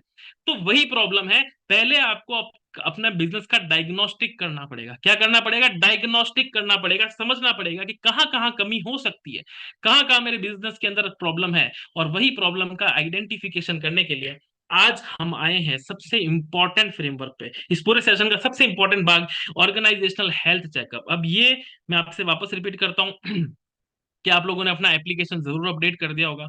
अगर अपडेट नहीं किया तो प्ले स्टोर पे जाके अपडेट करो। नीचे नीचे बॉटम में आपको हेल्थ चेकअप का ऑप्शन दिख रहा होगा, वहां से आप इस हेल्थ चेकअप को फिल करेंगे। अच्छा, इस हेल्थ चेकअप को फिल करने के से पहले आपको समझाना चाहता हूँ, जो भी डेटा आप अपने हेल्थ चेकअप के फॉर्म में भरेंगे, उस डेटा का हमसे कोई लेना देना नहीं है। वो डेटा आप ही की भलाई के लिए हम आपसे ले रहे हैं, उस डेटा को हमें कहीं गलत जगह यूज नहीं लेना। दूसरा, हर पॉइंट को आपको 1 से लेके 5 तक की रेटिंग में भरना है। जो भी मैं आपसे क्वेश्चन पूछूंगा, 1 मतलब सबसे कमजोर, 5 मतलब सबसे अच्छा, ठीक है? हर क्वेश्चन को मैं आपसे एग्जांपल के थ्रू समझाता रहूंगा। तो पहले बढ़ने की जल्दी मत करना, मैं आपको बोलूंगा कि पहले क्वेश्चन नंबर 1 पे बढ़ते हैं। कई लोग ऐसे होंगे जिन्होंने क्यूरियोसिटी में पहले ही भर दिया होगा, कोई दिक्कत नहीं है। जिन्होंने नहीं भरा, मैं उनको समझाता हूँ। एक एक क्वेश्चन के बारे में आपको समझाता जाऊंगा, केस स्टडी के माध्यम से बताता रहूंगा, और फिर आप उसको भरना शुरू कीजिएगा। ठीक है? तो शुरुआत करते हैं। कैसा दिखेगा हेल्थ चेकअप फॉर्म? देखो, ये बॉटम में जाओगे तो इस तरीके से ओपन होगा। उसके बाद में आपको यहाँ पर रेटिंग देनी है, और रेटिंग के बाद में फाइनल आपके पास में एक स्कोर आ जाएगा। उस स्कोर के साथ में आप एनालाइज कर पाएंगे कि मैं कितना पानी के अंदर हूं और मैं कितना पानी के बाहर हूं। भैया पता तो होना चाहिए ना, मैं कितना पानी के अंदर हूं, पानी के बाहर हूं, मुझे क्या स्टेप लेने की जरूरत है। इस मीटिंग के एंड तक आपको समझ में आ जाएगा। तो चलिए शुरुआत करते हैं। सबसे पहले सवाल पे आ जाओ। सबसे पहला सवाल है, rate if your product service solution, जो आप प्रोडक्ट सर्विस सॉल्यूशन जो भी मार्केट में दे रहे हैं, वो पुश प्रोडक्ट है या पुल प्रोडक्ट है, यानी कि कस्टमर खुद ब खुद दौड़ा चला आता है या नहीं। पहली बार तो हो सकता है शायद लाने में मेहनत लगती हो, लेकिन उसके बाद अगली बार क्या वो खुद भाग के आता है या नहीं आपका प्रोडक्ट लेने के लिए, उसको हम बोलते हैं कस्टमर लॉयल्टी। अब एग्जाम्पल के माध्यम से समझाता हूँ। सबसे पहला एग्जाम्पल देता हूँ आपको पतंजलि का। भाई बाबा रामदेव जी ने पिछले कुछ सालों के अंदर मार्केट के अंदर क्रांति ले आए। एफएमसीजी कंपनी के अंदर आज अगर जितनी भी बड़ी कंपनियों का नाम आता है, उसके अंदर टॉप 5 में पतंजलि का नाम जरूर आता है। अच्छा, क्यों आता है पतंजलि का नाम? मैरिको का आता है, हिंदुस्तान यूनिलीवर का आता है, नेस्ले का आता है, पतंजलि का भी आता है, अभी गोदरेज का भी आने लगा है। तो ये क्यों आने लगा है? क्योंकि बाबा रामदेव ने एक बड़ी प्रॉब्लम के ऊपर फोकस किया कि कस्टमर को हेल्दी अल्टरनेटिव देने जरूरी। तो मार्केट में क्या करते हैं, सबसे पहले सुबह 4 बजे का योगा सेशन करते हैं और अपना प्रोडक्ट बताते हैं, ये देखो मेरा प्रोडक्ट। इस प्रोडक्ट से इस आंटी को हेल्प हो गई। आंटी को खड़ा करते हैं, आंटी बढ़िया टेस्टिमनी देती है कि मैंने बाबा जी का एलोवेरा जूस पिया और एलोवेरा जूस पीने से मेरे घुटनों का दर्द खत्म हो गया। अब उससे क्या हुआ, बाबा जी का वर्ड ऑफ माउथ बढ़ गया और बाबा जी की कस्टमर इतने लॉयल हो गए कि वो पतंजलि का ही प्रोडक्ट खरीदते, कोई दूसरा प्रोडक्ट खरीदना पसंद ही नहीं करते। कई लोगों को स्वदेशी भावना से लोग जुड़े हुए हैं, इमोशनल कनेक्ट हो चुका है कि भैया स्वदेशी प्रोडक्ट लेना है, तो वो कस्टमर इसलिए भी पतंजलि से जुड़ते हैं। हर आदमी के अपने अपने रीजन है। मैं आपको कुछ एग्जांपल्स दे रहा हूँ। तो क्या आपका कस्टमर भी आपका लॉयल है? कहीं ऐसा तो नहीं है कि आज आपकी ब्रांड से परचेस कर रहा है, कल किसी और की ब्रांड से परचेस कर लेगा। उसके पास ऑप्शंस बहुत सारे तो होते ही है, क्योंकि कंपटीशन है, कॉम्पिटिटिव वर्ल्ड है, भारत है, वही है, यूएस में तो बैठे नहीं है। दूसरा एग्जांपल अमूल का देता हूँ। जी अमूल ने शुरुआत की थी दूध से, दूध के बाद में आइसक्रीम बिजनेस में गया, डेयरी बिजनेस अच्छा चलने लगा, आइसक्रीम में गया, फिर धीरे धीरे एफएमसीजी में चला गया। अब ऐसा हो गया कि अमूल ने हर अपने एफएमसीजी प्रोडक्ट के सेगमेंट्स में लगभग 135 से ज्यादा एसकेयूज बना दिए। 135 एसकेयू का मतलब 135 कैटेगरीज बना दी। अब अमूल जो भी नया प्रोडक्ट बनाएगा, लोग भाग के अमूल को खरीद लेते हैं। पता है क्यों? क्योंकि पहले अमूल का दूसरा प्रोडक्ट लोगों ने टेस्ट किया है। अब अमूल की डार्क चॉकलेट भी बिकती है, अमूल का दही तो पहले भी बिक रहा था, अमूल के दूसरे प्रोडक्ट भी बिकते हैं। क्यों बिकते हैं? क्योंकि अमूल के प्रति लोगों की लॉयल्टी है। क्या आपका ब्रांड इतना लॉयल है? क्या आपका कस्टमर इतना लॉयल है? अब एप्पल को देख लो ना, जो एप्पल का कस्टमर है वो एप्पल के इकोसिस्टम का ही प्रोडक्ट खरीदता है। एंड्रॉइड के अंदर कोई दूसरी ब्रांड को देखोगे तो लोग क्या करते हैं, भैया फोन ले ले मैंने नथिंग का, ईयरफोन नथिंग का महंगा लग रहा है, एक काम करता हूँ रियलमी का ले लेता हूँ, या एक काम करता हूँ शाओमी का ले लेता हूँ, चलो छोड़ो यार 500 रुपए का ईयरफोन ले लेता हूँ। लेकिन एप्पल का कस्टमर एप्पल का खरीद लिया, एप्पल का ही एयरपॉड लेगा, एप्पल की ही वॉच लेगा, उसको बोलते हैं कस्टमर लॉयल्टी। और एप्पल को कभी छोड़ता भी नहीं है। कल कल को फोन पुराना भी हो गया, नया फोन लेना है तो भी एप्पल का ही लेगा। तो क्या आपका कस्टमर इतना लॉयल है? अब इस सवाल को कैसे बढ़ना है, मैं फिर से फ्रेमवर्क पे आता हूँ। अपने आप से केवल यही सवाल पूछो, मेरा कस्टमर मुझसे लॉयल है? अगर आपको लगता है ठीक ठाक है तो 3 नंबर दे दो, आपको लगता है बिल्कुल नहीं है तो 1 नंबर दे दो, आपको लगता है मेरा प्रोडक्ट बहुत जबरदस्त है, मेरे लिए तो मर जाएगा कस्टमर, जैसे कुछ डॉक्टर्स होते हैं ना, डॉक्टर्स का एग्जांपल देता हूँ। अभी रिसेंटली मैं एक फिजियोथेरेपिस्ट के पास गया, सुमित सर। और फिजियोथेरेपिस्ट के साथ जाने के बाद पता है क्या हुआ, मैंने वहां पर एक आंटी को देखा। मैंने कहा यार आंटी आप कब से बैठे हो, डॉक्टर तो अवेलेबल है, उनको दिखा दो। बोले नहीं, मैं जिसको दिखाती हूँ वो अभी आई नहीं है, वो आज लीव पर है, मुझे उसी को दिखाना है। तो वो उतनी बड़ी लॉयल्टी हो जाती है। क्यों? नहीं यार बेटा, उसका ना उसके हाथ में जादू है, उसका अलग ही ट्रीटमेंट है, उसको कहते हैं कंज्यूमर लॉयल्टी। आप अपना कस्टमर को इतना प्यार करता है क्या आपका कस्टमर आपकी ब्रांड से या आपसे? अगर करता है तो अच्छी बात है, नहीं करता है तो अपने आप को कम नंबर दो। पहला फ्रेमवर्क डन हो गया है। अब यहाँ से आगे बढ़ते हैं। हमारा अगला फ्रेमवर्क है एंट्री और एग्जिट बैरियर। अब भैया ये बहुत बड़ी कॉमन प्रॉब्लम है। कॉमन प्रॉब्लम क्या है कि भैया मैंने मैन पावर को हायर किया, मेरे साथ में काफी टाइम तक काम किया, सीखने के लिए आया था, 5 साल के बाद में मुझे छोड़ के मेरे दुकान के जस्ट पास में दुकान लगा ली। पहले पहले शुरू शुरू में बहुत बढ़िया धंधा चल रहा था मेरा। अब मेरा धंधा पूरा चौपट हो गया क्योंकि वो मेरा कॉम्पिटिटर बन गया। शुरू शुरू में मुझसे सैलरी लेता था और अब मेरा कॉम्पिटिशन बन के मेरा सर पे नाच रहा है। क्या करूं? क्या करूं? तो भैया ऐसा करने के लिए सबसे पहले अपना एंट्री और एग्जिट बैरियर बना लो, ताकि आपके धंधे को हर कोई कॉपी ना कर सके। तो इसके लिए एग्जाम्पल देता हूँ। सबसे पहला एग्जाम्पल देता हूँ आपको कोका कोला और केएफसी का। अब कोका कोला और केएफसी का क्या एग्जाम्पल है? कोका कोला की क्या खासियत है आपको पता है? कोका कोला कोल्ड ड्रिंक नहीं बनाती है, कोका कोला बनाती है शुगर सिरप। केएफसी क्या बनाता है? केएफसी चिकन बनाता है ना। अब केएफसी का चिकन इतना ज्यादा फेमस है, उसका टेस्ट जो है वो कोई कॉपी नहीं कर सकता। जितने भी लोग आ जाए लेकिन केएफसी का वो टेस्ट कॉपी नहीं कर पाएंगे। तो इनकी ब्रांड रेसिपी, वो सबसे बड़ा इनका ट्रेड सीक्रेट है। तो क्या आपके प्रोडक्ट में भी ऐसा कुछ है, ट्रेड सीक्रेट ब्रांड रेसिपी? या फिर क्या आपने किसी कंपनी के साथ में एक्सक्लूसिव अरेंजमेंट कर रखा है? अब इसके अंदर मैंने ना एग्जांपल दिया है, हमारे ही लीडरशिप फनल के पार्टिसिपेंट है, इन्होंने हमारे ही फ्रेमवर्क्स को देख के एक कोरियन बेस्ड थी, सॉरी हांगकांग बेस्ड कंपनी थी ग्री एसी, उनके साथ में टाई अप कर लिया। अब हांगकांग बेस्ड कंपनी के साथ में टाइप करने के बाद क्या किया, उनको बोला कि आपकी जितनी भी एसी भारत में बिकेगी वो मेरे नाम से बिकेगी, उसके एक्सक्लूसिव सेलिंग राइट्स केवल मेरे पास में है। तो अब जितना भी धंधा भारत के अंदर गिरी एसी के नाम से होता है वो इनसे होता है। अब गिरी एसी की खासियत पता है क्या है, कि भाई आप कूलर की रेट में एसी का बिजली का बिल भरोगे, और उसकी एफिशिएंसी भी अच्छी है, उसकी प्राइस भी अच्छी है, वो कूलिंग भी जल्दी करता है, तो इसलिए वो मार्केट में नंबर वन बन गए। तो क्या आप भी ऐसा कुछ एक्सक्लूसिव अरेंजमेंट कर सकते हो? जैसे मिर्जापुर सीरीज देखिए ना, मिर्जापुर वन किस पे आई, प्राइम पे आई, मिर्जापुर टू भी यहीं पे आई, मिर्जापुर के 5-6 पार्ट अगर और भी आ जाएंगे तो भी प्राइम पे आएंगे, तो उसको बोलते हैं एक्सक्लूसिव अरेंजमेंट। आप भी सोचो कि मैं कहाँ एक्सक्लूसिव अरेंजमेंट कर सकता हूँ, बाहर से प्रोडक्ट इंपोर्ट करवा लूं, अपना प्रोडक्ट कहीं बाहर दे दूं, या कुछ प्रोडक्ट को बढ़िया असेंबल करके अपने पास कर लूं, तो वो एक्सक्लूसिव अरेंजमेंट होता है। या फिर आपका डिस्ट्रीब्यूशन नेटवर्क बहुत बड़ा हो जाए, जैसे नोकिया है, नोकिया की सफलता का राज उसका डिस्ट्रीब्यूशन था, और नोकिया की विफलता का राज भी उसका डिस्ट्रीब्यूशन था। कैसे नोकिया सफल पता है क्यों हुआ? क्योंकि उसके पास इतना बड़ा नेटवर्क था, लोग उसके प्रोडक्ट को प्रमोट करते थे। लेकिन एक समय आने के बाद नोकिया ने अपने डिस्ट्रीब्यूटर का मार्जिन कम कर दिया, और जैसे ही मार्जिन कम किया, डिस्ट्रीब्यूटर ने बोला कंपटीशन का माल बेचूंगा। फिर लोगों ने ओप्पो, वीवो, सैमसंग दूसरे मोबाइल बेचना शुरू कर दिए। उस समय तो जियोनी भी था, लावा भी था, माइक्रोमैक्स भी था, बहुत सारे मोबाइल थे, और नोकिया को बड़ा मार्केट में सामना करना पड़ा, बैकलैश का सामना करना पड़ा। तो अब आप अपने आप से पूछिए, क्या मेरा डिस्ट्रीब्यूशन नेटवर्क इतना मजबूत है कि मेरा प्रोडक्ट बड़ी तेजी से मार्केट में चला जाए? इतना बड़ा डिस्ट्रीब्यूशन नेटवर्क बनाने के लिए हर किसी की हिम्मत ना हो। अगर नहीं है तो सोचो कैसे बन सकता है, अगर है तो अच्छी बात है। या फिर ऐसा कुछ कर दो कि आपका कस्टमर आपकी दुकान पर आया था 2 किलो चीनी लेने, कितनी किलो, 2 किलो चीनी लेने आया, लेकिन उसने देखा कि बढ़िया ऑफर चल रहा है, 20 किलो चीनी लेके जाता हूँ। आया था 2 किलो लेने, लेके गया 20 किलो। वॉलमार्ट और डीमार्ट का यही एग्जांपल है। इतना बेच दो कि वॉल्यूम के कारण आपकी प्रॉफिटेबिलिटी बढ़ जाए, और चाहे भले मार्जिन कम ही हो, है ना। तो ये भी एक अच्छा एग्जांपल है। एक एग्जांपल है भैया, अच्छी सर्विस दे दो अपने कस्टमर को। एक्सीलेंट सर्विस मतलब बहुत बढ़िया एंट्री बैरियर। अच्छी सर्विस का मतलब हो गया कि भैया आप कैसे अपने कस्टमर को ऐसी सर्विस दो जिसको कोई कॉपी ना कर सके। क्या पिज्जा, क्या दूसरे लोग 30 मिनट में पिज्जा डिलीवर नहीं कर सकते? कर सकते हैं। क्या दूसरे रेस्टोरेंट के अंदर वो कैपेबिलिटी नहीं है? भाई 30 मिनट में पिज्जा डिलीवर तो कर देंगे, लेकिन एक साथ 100 पिज्जा 30 मिनट में डिलीवर नहीं करेंगे। तो फिर क्या करें? तो केवल डोमिनोज कर सकता है। डोमिनोज के पास में आज वो कैपेबिलिटी है कि वो एक साथ 100, 200, 300 पिज्जा भी 30 मिनट में डिलीवर कर दे, तो फ्री। तो इसको बोलते हैं एक्सीलेंट कस्टमर सर्विस, और इसी को हर कोई कॉपी नहीं कर सकता। अब आप सोचो मैं मेरे धंधे में कैसे कर सकता हूँ? या फिर अपनी ब्रांड को इतना पॉपुलर बना दो, इतना पॉपुलर बना दो कि आपकी ब्रांड जो है वो नाम से बिकने लगे। जैसे कभी कोई ये नहीं बोलता है मुझे नेस्ले की नूडल्स खानी है, हर कोई ये बोलता है मुझे मैगी नूडल्स खानी है। कोई ये नहीं बोलता मुझे इपॉक्सी कंपाउंड चाहिए, हर कोई ये बोलता मुझे एमसील चाहिए। कोई ये नहीं बोलता सर्च इंजन पे जाके सर्च कर लो, या कोई ये नहीं बोलता आर्टिफिशियल इंटेलिजेंस पे जाके सर्च कर लो, है ना, जनरेटिव एआई से सर्च कर लो, कोई नहीं करता, चैट जीपीटी से सर्च कर लो, है ना। तो उसको बोलते हैं ब्रांड इक्विटी। आपका प्रोडक्ट इतना फेमस हो जाए, इतना फेमस हो जाए कि लोगों के दिमाग में छप जाए। अब अपने आप से यही सवाल पूछो।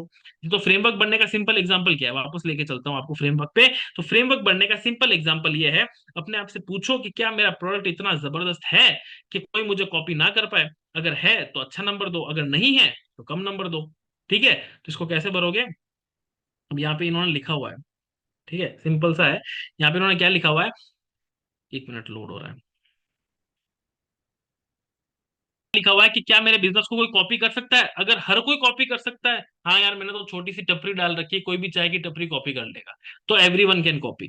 और यहाँ पे 5वां पॉइंट क्या है कि भगवान के सिवाय कोई कॉपी नहीं कर सकता। तो अगर आपको ऐसा लगता है कि मेरा प्रोडक्ट इतना जबरदस्त है कि कोई भी कॉपी ना कर पाए, तो आप वो कर सकते हो। तो ये था एंट्री एग्जिट बैरियर, यहाँ तक आपको समझ में आया होगा। अब यहाँ से बढ़ते हैं हमारे तीसरे फ्रेमवर्क पे, और हमारा तीसरा फ्रेमवर्क है ट्रांसपेरेंसी एंड स्केलेबिलिटी। यानी कि आप अपने धंधे में ऐसा क्या कर रहे हैं कि आपका धंधा जल्दी से जल्दी रीजनल से नेशनल चला जाए, नेशनल से इंटरनेशनल चला जाए, बहुत जल्दी बड़ा बन जाए।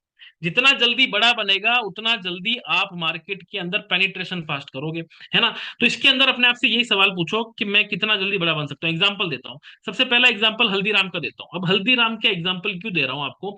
देखो आज मार्केट में बहुत सारे दूसरे मिठाई के प्लेयर है। जो एक ट्रेडिशनल स्वीट शॉप है वो पता है क्या करती है? वो सारा का सारा खर्चा अपने फ्रंट एंड पे करती है। किस पे करती है? फ्रंट एंड पे। अच्छे लोगों को हायर करूंगी, अच्छा शोरूम बनाऊंगी, मार्केट में बड़ी बन जाऊंगी। अरे केवल लोगों को और शोरूम को बनाने से मार्केट में नंबर वन नहीं बना जाता। हल्दीराम ने पता है क्या किया? हल्दीराम ने फ्रंट एंड के साथ बैक एंड पर भी काम किया। बैक एंड पे काम करने का मतलब क्या हुआ?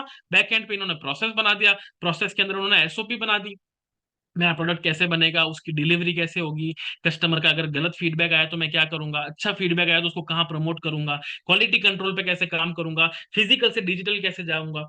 तो इसलिए अगर आपको अपना बिजनेस स्केल करना है तो केवल फ्रंट एंड पे काम मत करो, बैक एंड पर भी काम करो। यानी कि पीपल और प्रोडक्ट से ज्यादा प्रोसेस पर भी काम करना है। पीपल, प्रोडक्ट और प्रोसेस तीनों चीज चाहिए आपको। पीपल, प्रोडक्ट और प्रोसेस, वहीं से बड़े बनोगे। अब इसमें बड़ा बिजनेस का भी जबरदस्त एग्जांपल है। हमने भी ब्लू ओशन ना इसी तरीके से इंक्रीज किया, लेकिन पहले स्केलेबिलिटी का फ्रेमवर्क बढ़ लो। स्केलेबिलिटी के फ्रेमवर्क में यही सवाल पूछना है आपको कि क्या मेरे बिजनेस में ऐसा कुछ है कि मैं इतना जल्दी बड़ा बन सकता हूँ? क्या मैंने पीपल, प्रोसेस और फ्रंट एंड पे काम किया, पीपल, प्रोसेस और फ्रंट एंड पे काम करके इतना बड़ा बनाओ? अगर आपको जवाब यस आ रहा है तो अगर बड़ा बनाना है, तो आप 5 पे नंबर दे सकते हो। अगर आपको लग रहा है कि नहीं मुझे कम लग रहा है, तो अपने आपको कम नंबर दे सकते हो।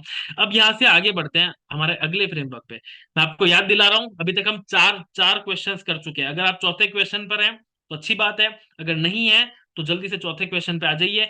आगे चल रहे हैं तो और भी अच्छी बात है, आगे चल रहा है तो, लेकिन पर पहले समझ होनी जरूरी है, आगे चलना जरूरी नहीं है।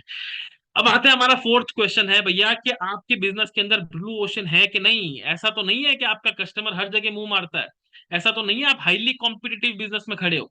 तो इसका एक सिंपल सा एग्जांपल देता हूं भैया, सैमसंग का एग्जांपल देता हूं। अब सैमसंग के मोबाइल के लिए लोगों की कतारें लगी रहती है, लोग प्री बुक करने के लिए तैयार रहते हैं। ऐसा क्या है सैमसंग में? भाई सैमसंग का इनोवेशन है, सैमसंग की टेक्नोलॉजी है, सैमसंग का कैमरा है। तो लोगों का एक अलग ही लगाव है, अलग ही जुड़ाव है।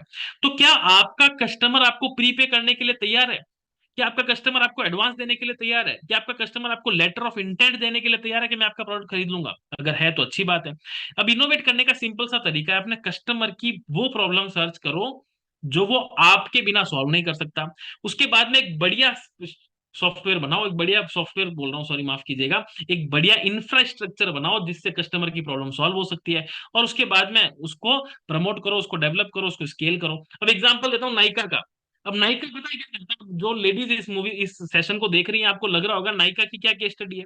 अब नाइका तो इतना सिंपल ब्रांड है।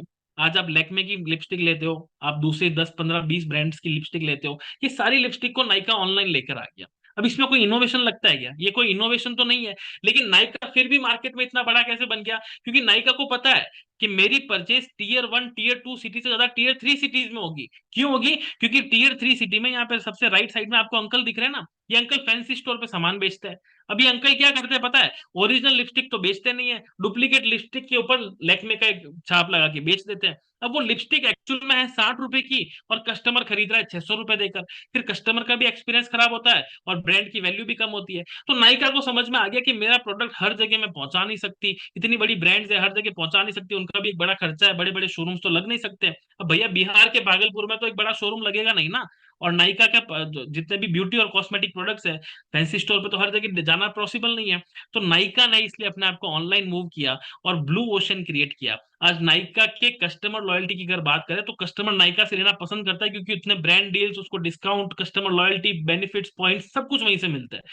तो आप भी ये सोचो ना कि एग्जिस्टिंग इंफ्रास्ट्रक्चर में जो पहले से मार्केट में अवेलेबल है, उसमें मैं कहाँ इनोवेशन करके मार्केट में बड़ा बन सकता हूँ। अब बड़ा बिजनेस की केस स्टडी बताता हूँ। भाई विवेक बिंद्रा जी को और दूसरे बड़े कॉर्पोरेट ट्रेनर्स को अगर कंपेयर करोगे, तो दूसरे सारे कॉर्पोरेट ट्रेनर्स सिर्फ और सिर्फ बड़े बड़े व्यापारियों के पास जाते हैं, उन लोगों के पास जाते हैं जिनके पास 100 1000 1500 लोगों की टीम है। विवेक बिंद्रा जी बोले मेरे को तो छोटा व्यापारी चाहिए, उनको मैं क्या हेल्प करूंगा? वो तो अपने बिजनेस को बड़ा करने के लिए मैनेजमेंट कंसल्टेंट्स हायर कर लेंगे, वो तो बिजनेस को बड़ा करने के लिए पैसे से पैसा बना लेंगे। लेकिन एक छोटा व्यापारी जिसके पास पैसा नहीं है, जिसके पास में बैकग्राउंड नहीं है, जिसके पास में एजुकेशन नहीं है, जो कंपटीशन से परेशान है, जो लोन लेके बिजनेस शुरू कर रहा है, आज उसको कौन सिखाएगा? उसको सिखाने के लिए अपने यूट्यूब चैनल पे इनिशिएटिव लिया, वहां से बड़ा ग्रोथ मिला, और आज आप देखो वहां से हम कहां तक आ गए, कितने सारे कस्टमर्स बन गए हमारे पास। तो इसको बोलते हैं ब्लू ओशियन। आज हमारे मार्केट के अंदर अगर बिजनेस ट्रेनिंग एंड कंसल्टिंग अगर देखें, तो छोटे व्यापारी को जितना तेजी से बड़ा बिजनेस से पेनिट्रेट किया, उतना तेजी से किसी ने पेनिट्रेट नहीं किया। अब एक लेंसकार्ट का भी एग्जांपल देख लो। अब देखोगे तो इनका बिजनेस बड़ा सिंपल लगता है, लेकिन इन्होंने क्या किया? कांस्टेंट इनोवेशन करते गए, पर्सनलाइज सर्विस दिया, कस्टमर को अच्छा एक्सपीरियंस दिया।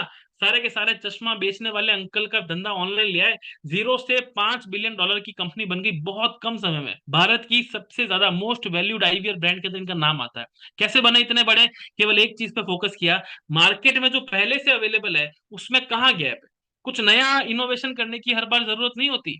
हर बार आपको एप्पल बनने की जरूरत नहीं है कि कुछ नया लेके आऊं। हर बार आपको फेसबुक बनने की जरूरत नहीं है कि कुछ नया लेके आऊं। जो पहले से मार्केट में अवेलेबल है उसमें ही इतनी सारी प्रॉब्लम है सुमित सर, अगर उसी को सॉल्व कर दे तो मार्केट में बहुत बड़े बन जाएंगे। तो ये थी हमारे ब्लू ओशन की कुछ केस स्टडी। अब इसको फॉर्म को फिल कैसे करेंगे, अपने आप से वही सवाल पूछना है कि क्या मेरा कस्टमर मुझे प्रीपे करने के लिए तैयार है। अगर तैयार है तो अच्छा बात है, अगर नहीं करता तो उस हिसाब से अपने आप को कम नंबर दो। अब यहां से आगे बढ़ते हैं अगले पॉइंट पे, जो है कैश फ्लो। भैया धंधे में कैश बहुत ज्यादा जरूरी है। लेकिन इस सेशन को यहां से आगे बढ़ाने से पहले मैं सुमित सर से पूछना चाहूंगा, कैसा रहा सर एंगेजमेंट? लोगों को समझ में आ रहा है? आपको समझ में आ रहा है सब कुछ? होना चाहिए जहां पर पैसा रोटेशन चालू रहे। अगर रोटेशन कम हो गया तो पीछे रह जाओगे। धंधे में पैसे का रोटेशन चाहिए, ग्रोथ बढ़ती रहनी चाहिए, प्रॉफिट बढ़ता रहना चाहिए। तीन चीज इंपॉर्टेंट है, CGP, कैश, ग्रोथ और प्रॉफिट। अब इसके अंदर दो सवाल मैंने ले लिया, question number 5 and question number 6। ये दोनों इस सेम तरह के सवाल है।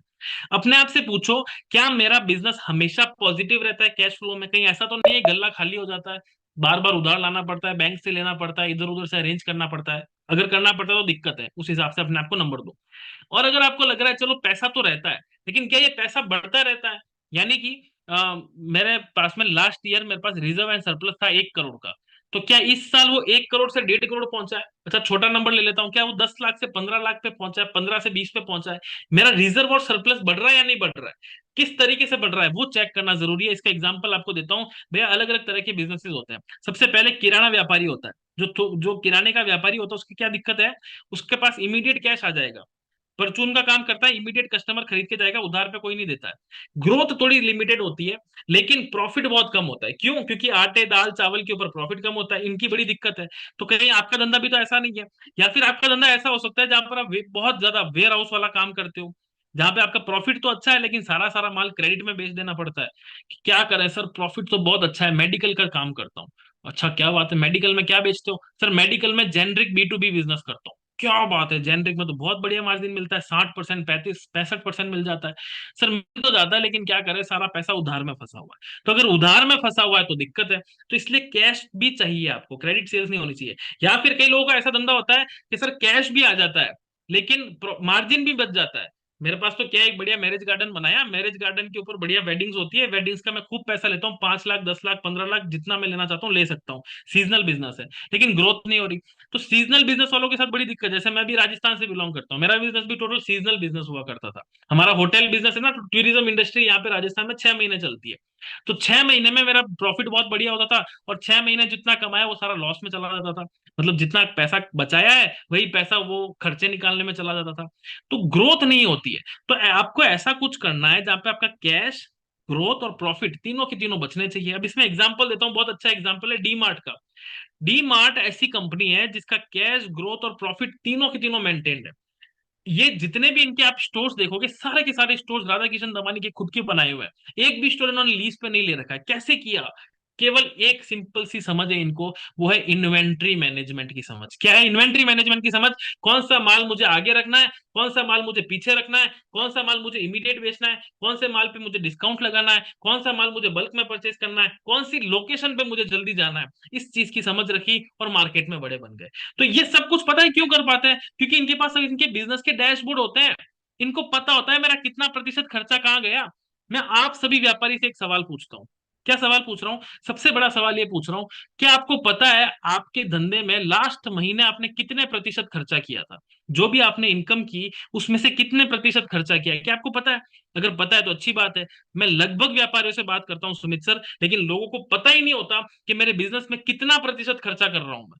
तो कितने प्रतिशत खर्चा हो रहा है, कितना प्रतिशत बचा रहा हूँ, ये सारा रेशियो आपके पास में होना चाहिए, तभी ये कैश ग्रोथ और प्रॉफिट बढ़ा पाओगे। अपने चार्टर्ड अकाउंटेंट के पास बैठो और उनसे पूछो कि मैं कैसे कैश ग्रोथ प्रॉफिट को इंक्रीज कर सकता हूँ। और वो चार्टर्ड अकाउंटेंट तो क्या बताएगा, वो तो बता देगा सर खर्चे कम करो, सेल बढ़ाओ। लेकिन खर्चा कम करना और सेल बढ़ाना ये कैसे करना है वो हम हमारे फ्रेमवर्क में सिखाते हैं। अब यहाँ से आगे बढ़ते हैं।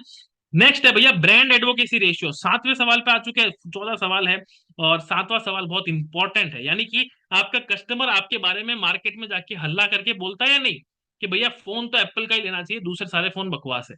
अगर वो मार्केट में जाके आपकी ब्रांड के बारे में तारीफ करता है तो इसका मतलब आपका ब्रांड बहुत आगे जाएगा। एग्जाम्पल है भैया, इसका एग्जाम्पल है मारुति। 7वां और 8वां क्वेश्चन दोनों एक साथ एक तरीके ही है। दोनों क्वेश्चंस को हम एक साथ कवर कर रहे हैं। ब्रांड एडवोकेसी के अंदर सबसे पहला एग्जांपल है मारुति का। अब मारुति के अंदर आप देखोगे जिन लोगों ने मारुति की कार परचेस की है, उनको मारुति की सर्विस बढ़िया लगती है, मारुति की एक्सेसरीज बढ़िया लगती है, मारुति की अफोर्डेबिलिटी अच्छी लगती है। अब आप उनको जाकर बोलोगे कि क्या तुम टोयोटा की गाड़ी खरीदोगे, वो मना करेगा। क्या तुम स्कोडा की गाड़ी खरीदोगे, तो स्कोडा तो और प्रीमियम हो गया, मना करेगा। होंडा की गाड़ी खरीदोगे, नहीं कर मानेगा। अच्छा, उसको युंडाई बोलोगे तो भी नहीं खरीदेगा। क्यों? क्योंकि मारुति के प्रति वो लॉयल हो गया है। उसको पता है ऐसी सर्विस, ऐसा सस्ता मेंटेनेंस मुझे कहीं नहीं मिलने वाला। तो आपको देखना पड़ेगा। अब वो मार्केट में जाएगा तो यही बोलेगा, गाड़ी खरीदनी है तो मारुति की खरीदो, गाड़ी खरीदनी है तो अल्टो खरीदो, वैगन खरीदो, है ना, स्विफ्ट खरीदो, ब्रीजा खरीदो, या फिर हार्ले डेविडसन जैसी ब्रांड एडवोकेसी। भैया लोगों ने तो टैटू तक छपवा लिया हार्ले डेविडसन के। एक अलग ही मार्केट है इनका अपने आप में, कोई दूसरा इनको कॉपी करता ही नहीं है। इनको कॉपी भी करता है तो इनके जैसा बन नहीं पाता। तो इनका एक अलग मार्केट है, वही कस्टमर इनकी गाड़ियां परचेस करता रहता है, अपसेल होता रहता है, और वहां से इनका मार्केट बढ़ता है। तो आप अपने आप से सवाल पूछो ना कि क्या मैं मेरे बिजनेस के अंदर ऐसा कुछ कर रहा हूं कि कस्टमर बाहर जाकर मेरा वर्ड ऑफ माउथ बढ़े। अगर वर्ड ऑफ माउथ बढ़ गया तो आपको नया कस्टमर लाने का झंझट नहीं करना पड़ेगा, रिपीट कस्टमर बढ़ेगा, रेफरल कस्टमर बढ़ेगा, और नया कस्टमर लाना, उसको एक्वायर करना आपका कम हो जाएगा। एक नए कस्टमर को एडवर्टाइजमेंट करके लाने से कई ज्यादा सस्ता पड़ता है, एक पुराना कस्टमर रिपीट आ जाता है, या फिर रेफरल सेल्स हो जाती है। तो इस पे फोकस करो। लेकिन पता है सुमित सर, सबसे बड़ी प्रॉब्लम क्या है? हमारे यहाँ व्यापारी को पता ही नहीं है कि उनको एक कस्टमर उनकी दुकान तक लाने का खर्चा कितना होता है। अभी रिसेंटली एक साड़ी के व्यापारी से बात कर रहा था, उनसे पूछा यार आप कहाँ कहाँ खर्चा करते हो? बोले मैंने पूरे सूरत में होर्डिंग्स लगवा रखी है, प्लस मैं अपना सोशल मीडिया पे भी प्रमोशन करता हूँ। बोले कस्टमर कितना है? बोले डेली बेसिस पे 100 सवा 100 कस्टमर मेरे शोरूम पे आते हैं। 100 सवा 100 आते हैं। अच्छा, एक कस्टमर को आपकी शॉप पे लाने का कितना खर्चा होता है? बोले ये तो नई चीज बताई, ये मुझे नहीं पता। मतलब कितने साल से धंधा करो? बोले 25 साल से। 25 साल से धंधा करने के बावजूद आज उनको ये समझ नहीं है कि उनके दुकान पर एक कस्टमर को लैंड करने पर कितना पैसा खर्च होता है। ये आपको पता होना चाहिए। तो यहां तक हम समझ चुके हैं हमारा brand advocacy ratio. Form fill करते जाइए, अभी तक आपको कुछ समझ नहीं आ रहा होगा, बस सवाल पे सवाल, सवाल पे सवाल पूछे जा रहे हैं। एंड में आके आपको एक रिपोर्ट मिलेगी, उस रिपोर्ट को आपको देखना है, फिर आपको समझ में आएगा आप कितना पानी में हो, कितना पानी के बाहर हो। कम नंबर आ रहा है, हताश होने की जरूरत नहीं है, हम आपको हेल्प करेंगे। यहां से आगे बढ़ते हैं। हाई परफॉर्मेंस टीम, अब ये भी बहुत इंपॉर्टेंट सवाल है। देखो ऐसा है कि अगर किसी भी बिजनेस को आगे बढ़ाना है ना, तो ये अच्छी टीम बहुत ज्यादा जरूरी है। अकेला चना एक्चुअल में भाड़ नहीं फोड़ सकता। वैसे तो फोड़ सकता है, चाहे तो बहुत कुछ कर सकता है।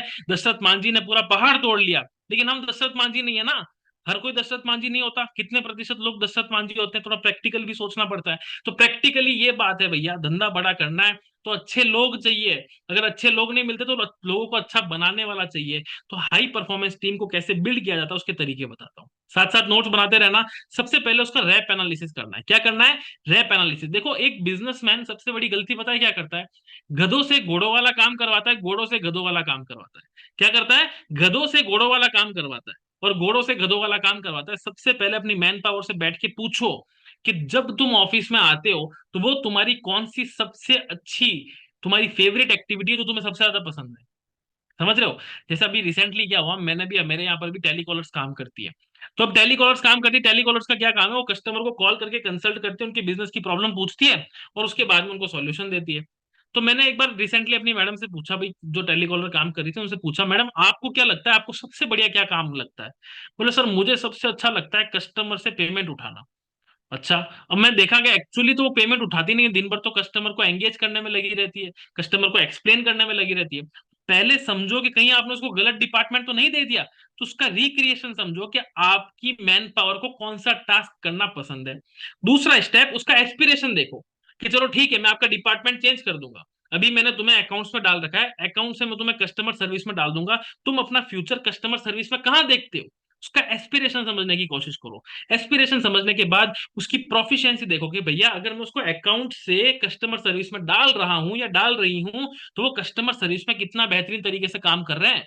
ऑन स्केल ऑफ 1 to 10 क्या क्या गलती कर रही है, कहाँ कहाँ इंप्रूवमेंट की जरूरत है। और आखिर में उसकी प्रॉब्लम पूछो, रिक्रिएशन पूछो क्या करना अच्छा लगता है, एस्पिरेशन कहाँ तक जाना चाहते हैं, प्रोफिशिएंसी कितने नंबर हैं आ रहे हैं उसके 10 में से, और लास्ट में प्रॉब्लम। ये चार चीजें पूछ के ना उसका रैप एनालिसिस करो और उसके पास उसके साथ में बैठो और उसको बढ़िया डिपार्टमेंट दो। सबसे बड़ी गलती एक बिजनेसमैन यही करता है। परफॉर्मेंस टीम की इसलिए नहीं आती क्योंकि वो काम करना पसंद नहीं करते। जो काम आप उनसे करवाना चाहते हो वो उनका मन का काम नहीं है। उनके मन का काम समझने की कोशिश करो। अब ऐसे व्यापारी भी, ऐसे एम्प्लॉयज भी मिलेंगे आपको, वो बोलेंगे बॉस मुझे तो कुछ भी नहीं, दिन भर बैठ के टिकटॉक देखना पसंद है, इंस्टाग्राम की रील्स देखूंगी दिन भर। तो ऐसे लोगों को तो फिर नमस्ते करना है। और जो लोग करना चाहते हैं उनको अपने साथ बैठाओ, इन्वॉल्व करो। और दूसरा तरीका है भैया, अपनी लीडरशिप को तैयार करना। तो 10वां क्वेश्चन है हमारा, लीडरशिप इन पाइपलाइन। ये बहुत इंपॉर्टेंट टॉपिक है, ये मेरा फेवरेट टॉपिक है। इसके अंदर मैं आपको बताऊंगा कि आपके बिना आपका मैन पावर, आपका धंधा कैसे चलेगा, ऐसे लोग कैसे तैयार करें जो आपके पूरे ऑफिस को तैयार डेवलप करके रखेंगे। ऐसे लोगों को कैसे तैयार करें कि कल को भगवान ना करे आपको कुछ हो जाए, लेकिन अगर कुछ हो गया तो आपका पूरा धंधा बिल्कुल मजबूती से खड़ा रहेगा। ऐसे लोगों को कैसे तैयार करें कि आप 15-20 दिन के लिए हॉलीडे पे चले जाओ तो भी उसके कंधे पे सब कुछ जिम्मेदारी छोड़कर जा सको। तो वो हम समझेंगे लीडरशिप इन पाइपलाइन। इसके अंदर आपको अपने आप से सवाल पूछना है कि क्या मेरा मेरा बिजनेस जो है, मेरी जो बिजनेस है उसमें सक्सेशन प्लानिंग कर रखी है या नहीं। क्या मेरा बिजनेस मैं ऐसे लोगों के ऊपर छोड़ सकता हूं जो मेरे बिना काम कर सके। राइट। अब इसको बोलते हैं स्किल विल मैट्रिक्स। और देखो 4 प्रकार के एम्प्लॉय होते हैं। सवाल के जवाब साथ साथ करते जाना, छोड़ना मत कोई भी। पता पड़ा सेशन देखने के चक्कर में सवाल छोड़ते जा रहे हो, एक एक सवाल को साथ साथ बढ़ते रहना। स्किल विल मैट्रिक्स के अंदर आपको 4 तरह के एम्प्लॉय बताता हूँ। सबसे पहला एम्प्लॉय होता है जिसमें बहुत ज्यादा विल होती है लेकिन स्किल की कमी होती है। क्या होती है भैया, बहुत ज्यादा विल होती है लेकिन स्किल की कमी होती है। जैसे आपने कुछ नए लोगों को हायर किया, तो जितने भी नए लोग होते हैं जिन्होंने मार्केट में अभी रिसेंटली हायरिंग की है या फिर अपनी कंपनी में ज्वाइन किया है, ये वो लोग होते हैं इनको काम करने में बड़ा मजा आता है। ये मंकी की तरह होते हैं, इनको काम करने में बहुत मजा आता है। बोले सर मैं बहुत कुछ करना चाहता हूँ, मैं यहाँ से आगे बढ़ना चाहता हूँ, मैं बहुत बड़ा बनना चाहता हूँ, लेकिन उनके अंदर स्किल की कमी होती है। ठीक है, ये पहली कैटेगरी। दूसरी कैटेगरी के लोग होते हैं जिनके अंदर स्किल बहुत अच्छी होती है लेकिन पैसा कमा कमा कर, काम कर करके मोटे बन जाते हैं, मोटू बन जाते हैं। क्या बन जाते हैं, ये एक तरीके के हाई परफॉर्मर्स होते हैं लेकिन स्किल जो विल जो है इनकी कम होने लग गई है। एक समय में बहुत बढ़िया काम किया इन्होंने, 80% धंधा आपको इन्हीं इन्हीं लोगों से मिलता है, लेकिन अब ये आराम करके बैठे हैं, अब ये काम नहीं कर रहे, बोले मन नहीं है, विल नहीं है, मेरे अंदर से इच्छा नहीं जागृत हो रही है, मैं इतनी बड़ी पोजीशन पे आ चुका हूँ, बहुत कर लिया, एक समय में मेहनत की, अब मैं कुछ नहीं करना चाहता। तो ये दूसरी कैटेगरी के लोग होते हैं। तीसरी कैटेगरी के लोग होते हैं जिनमें ना तो स्किल होती है ना विल होती है। बढ़िया सुंदर देवियां तैयार होके आ जाती है, दिन भर बॉस के पास बैठी रहती है और बॉस को चापलूसी करेगी। बॉस आपको कैसा लग रहा है, बॉस आपने क्या खाया, बॉस क्या करना है, बस बॉस को जो पसंद है ना, बॉस के पसंद की बातें करेंगी। तो ये होती है लो स्किल और लो विल। ठीक है। और चौथे प्रकार के लोग होते हैं जो होते हैं हाई स्किल और हाई विल वाले, जो हमेशा सीईओ बनते हैं, सीएक्सओ लेवल पे जाते हैं, जिनका बहुत बड़ा विजन होता है, बहुत बड़ा मिशन होता है, वो बहुत आगे की सोच रख के काम करते हैं। अब आपकी डिपार्टमेंट में ना, आपके पूरे बिजनेस में चारों प्रकार के लोग हैं, तो अब इन लोगों से कैसे डील करना है। देखो इन चारों प्रकार के लोगों में से सबसे खतरनाक एम्प्लॉय कौन सा है। 5 सेकंड का टाइम देता हूं, सोचो और लिख लो। अभी चैट तो मेरे लिए ऑफ है, एक बार सोचो और मुझे बता दो कि इन चारों में से सबसे खतरनाक मैन पावर कौन सी है जो आपके बिजनेस को पूरी तरीके से तबाह कर सकती है। शायद किसी लोगों ने लिखा होगा कि लो स्किल लो विल वाले खराब है, भैया इनको कुछ आता ही नहीं है, दिन भर केवल चापलूसी करते हैं। लेकिन इनसे ज्यादा खराब पता है कौन है, सबसे खराब है आपका हाई स्किल और लो विल। ये वो व्यक्ति है जो कंपनी का इन आउट सब जानता है, ये वो व्यक्ति है जिसको सब पता है कि कंपनी कैसे कैसे काम करती है, लेकिन बस अब कंपनी के अंदर जहर फैलाने का काम कर रहा है। तो आपके बिजनेस के अंदर भी ऐसे लोग होंगे जो हाई स्किल पे बैठे हैं लेकिन अब काम नहीं कर रहे।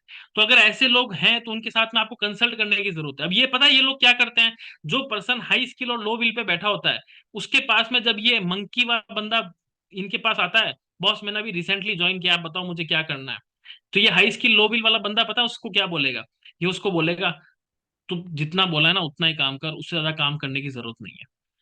ये जो नया मंकी है ये मार्केट में नए इनिशिएटिव लेने की कोशिश करेगा, ये चाहेगा कि मैं नए मार्केट को पेनिट्रेट करूं, ये चाहेगा कि मैं नए नए तरीके निकाल के कंपनी को आगे बढ़ाने का काम करूं, क्योंकि ये नया है। लेकिन जो हाई स्किल और लो विल वाला पर्सन होगा ये पूरे बिजनेस को पॉइजन बना देगा। तो आपको सबसे पहले ऐसे लोगों को आइडेंटिफाई करना है जो एक समय में आपके धंधे में बहुत बढ़िया काम कर रहे थे लेकिन अभी उनका काम बिल्कुल डाउन हो चुका है। सबसे पहले उनके साथ बैठो, उनके साथ में काम करो और उसके बाद में अपने टीम की परफॉर्मेंस बढ़ाओ। लेकिन अगर इनको आपने डेवलप नहीं किया तो धीरे धीरे धीरे ये तीनों प्रकार के लोग चले जाएंगे, केवल कंपनी के मैनेजिंग डायरेक्टर्स, फाउंडर्स और जो सीएक्सओ लेवल के लोग हैं वही बैठे रहेंगे। तो आपको समझना है कि आपके बिजनेस में कहीं ये हाई परफॉर्मेंस टीम मतलब हाई स्किल और लो विल वाले लोग तो नहीं है। अब जनरली पता है लोगों को पता ही नहीं होता है कि मेरे बिजनेस में ऐसे लोग हैं या नहीं, वो अपने अपनी मैन पावर को आइडेंटिफाई तक नहीं कर पाते। तो आपको सोचना है, अगर मैं आइडेंटिफाई कर पा रहा हूँ तो अच्छी बात है, तुरंत उस पर एक्शन लो, उनके साथ बैठो, उनके साथ काउंसलिंग करो, उनके साथ कंसल्टिंग करो कि क्या हो गया भैया, पहले तो अच्छा काम कर रहे थे, आजकल क्यों नहीं कर पा रहे, कैसे करना है। फिर उनके साथ में ट्रेनिंग करो, उनके साथ में बढ़िया काउंसलिंग करोगे तो वो काम कर लेंगे। और अगर वो काउंसलिंग करने के बाद भी नहीं सुधर रहे हैं तो उनको नमस्ते, बाहर का दरवाजा दिखा सकते हो। तो स्किल विल मैट्रिक्स चेक करो, अपने एक एक एम्प्लॉय को एनालाइज करो कि किस में स्किल है और किस में विल है, किस कौन कहां पर खड़ा हो रहा है। ठीक है, तो ये था हमारा सक्सेशन प्लानिंग। अब जितने भी हाई स्किल हाई विल वाले लोग बनाओगे, यही आपके बिजनेस को आगे नेक्स्ट लेवल पे ले जाएंगे। अब आगे बढ़ते हैं भैया, परफॉर्मेंस डैशबोर्ड। अब इसके ऊपर मैं आपसे केवल सवाल पूछूंगा, परफॉर्मेंस डैशबोर्ड पे आपसे कुछ सवाल पूछूंगा, और इस सारे सवालों के जवाब देना। 11वां प्रश्न है, इसमें ना आपसे केवल एक ही सवाल है कि क्या आप अपनी मैन पावर की परफॉर्मेंस को ट्रैक कर पाते हो? क्या आप अपनी मैन पावर को जो सैलरी का इंक्रीमेंट देना है वो आप ट्रैक कर पाते हो? क्या आप अपनी मैन पावर को फीडबैक दे सकते हो कि कल पिछले 3 दिनों में जो तुमने काम किया है उसमें ये गलती की है? क्या आपके बिजनेस में ऐसा प्लेटफॉर्म बना हुआ है जहां पर आपको कुछ देखने की जरूरत ना हो, आपको सारा का सारा रिपोर्ट्स आपके डैशबोर्ड आपके मोबाइल पर आपके लैपटॉप पे मिल जाए? क्या आप अपने टीम के लिए ट्रेनिंग प्रोग्राम डेवलप कर पाते हो? आप कहीं पर भी बैठ के अपनी टीम को ट्रेनिंग दे सकते हो? अगर नहीं, अगर नहीं तो आपको बहुत बड़ी प्रॉब्लम है। एक चीज हमेशा ध्यान रखना, मैंने पहले भी आपको समझाया था, what get measured get improved. अगर आप अपनी मैन पावर ने दिन भर कितना काम किया, एक मैन पावर जितनी सैलरी ले रहा है उस सैलरी में से कितना प्रॉफिट दे रहा है कितना लॉस दे रहा है, अगर ये ट्रैक नहीं किया ना, तो आप अपने धंधे को ज्यादा बड़ा नहीं कर पाओगे। तो आपको चेक करना पड़ेगा कि जो काम वो कर रहा है उसकी क्वालिटी उसकी क्वांटिटी में इंप्रूवमेंट है या नहीं। जो काम वो कर रहा है उसने प्रॉपर उसको जो रोल्स एंड रिस्पॉन्सिबिलिटीज दे रखी है वो रोल्स एंड रिस्पॉन्सिबिलिटी को पूरा कर पा रहा है या नहीं। अगर नहीं कर पा रहा है तो इसका मतलब आपके बिजनेस में आप गलती कर रहे हो। अगर वो कर पा रहा है तो इसका मतलब आपको ये सारा सारा ट्रैक करके उसको आगे बढ़ाना है। अगर आपके पास में मैन पावर को ट्रैकिंग के लिए सारे सिस्टम बने हुए हैं तो अपने आप को अच्छे नंबर दो। अगर आपको लग रहा है मेरे को मैन पावर के ट्रैकिंग के नंबर नहीं बने हुए हैं तो अपने आप को कम नंबर दो। तो ये था हमारा 11वां क्वेश्चन परफॉर्मेंस डैशबोर्ड पे। अब यहाँ से आगे बढ़ते हैं, 12th क्वेश्चन पे बढ़ते हैं, और वो है कॉन्टिन्यूस इनोवेशन। यानी कि आप अपने बिजनेस में कुछ नया बेहतरीन बेहतरीन बार बार next new better next new better next new better कुछ नया बार बार कर पा रहे हो या नहीं। कहीं ऐसा तो नहीं है कि एक प्रकार का प्रोडक्ट बना दिया, मार्केट के राजा बन गए, अब नया प्रोडक्ट बना ही नहीं रहे हो, अब नया मार्केट एक्वायर कर ही नहीं रहे हो, अपने एरिया के राजा बन गए, अपने रीजन के राजा बन गए, अपने राज्य के राजा बन गए, देश के राजा बनने के लिए कुछ कर ही नहीं रहे हो। अगर ऐसा है तो उसको इंप्रूव करने की जरूरत है। अब इसके एग्जांपल देता हूँ, सबसे पहले केस स्टडी देता हूँ ओला की। भैया ओला का चेंज मैनेजमेंट देखोगे ना तो मजा आ जाएगा। इन्होंने शुरुआत किया था केवल राइड शेयरिंग बिजनेस से। राइड शेयरिंग बिजनेस में 80% से ज्यादा मार्केट शेयर इनका हो गया था, लेकिन इनको समझ में आया कि मैं केवल राइड शेयरिंग तक सीमित रहूंगा तो मार्केट बड़ा नहीं कर पाऊंगा। और मार्केट को बड़ा करने के लिए इन्होंने अपनी ईवी बिजनेस को शुरू किया। धीरे धीरे बाइक टैक्सी पे भी जा रहे हैं, अपने फाइनेंशियल सर्विसेज पे भी जा रहे हैं, और मार्केट में नंबर 1 बनते जा रहे हैं। तो आप भी सोचो ना कि मैं अपने बिजनेस में कहाँ वो हिडन गैप्स है जिसको आइडेंटिफाई करके हेल्प करके बड़ा कर सकता हूँ। एप्पल को देखो, मैंने आपको बताया था, जैसे जैसे नया नया प्रोडक्ट लॉन्च होता गया वैसे वैसे एप्पल की शेयर्स का एप्पल के शेयर का ग्राफ बढ़ता गया।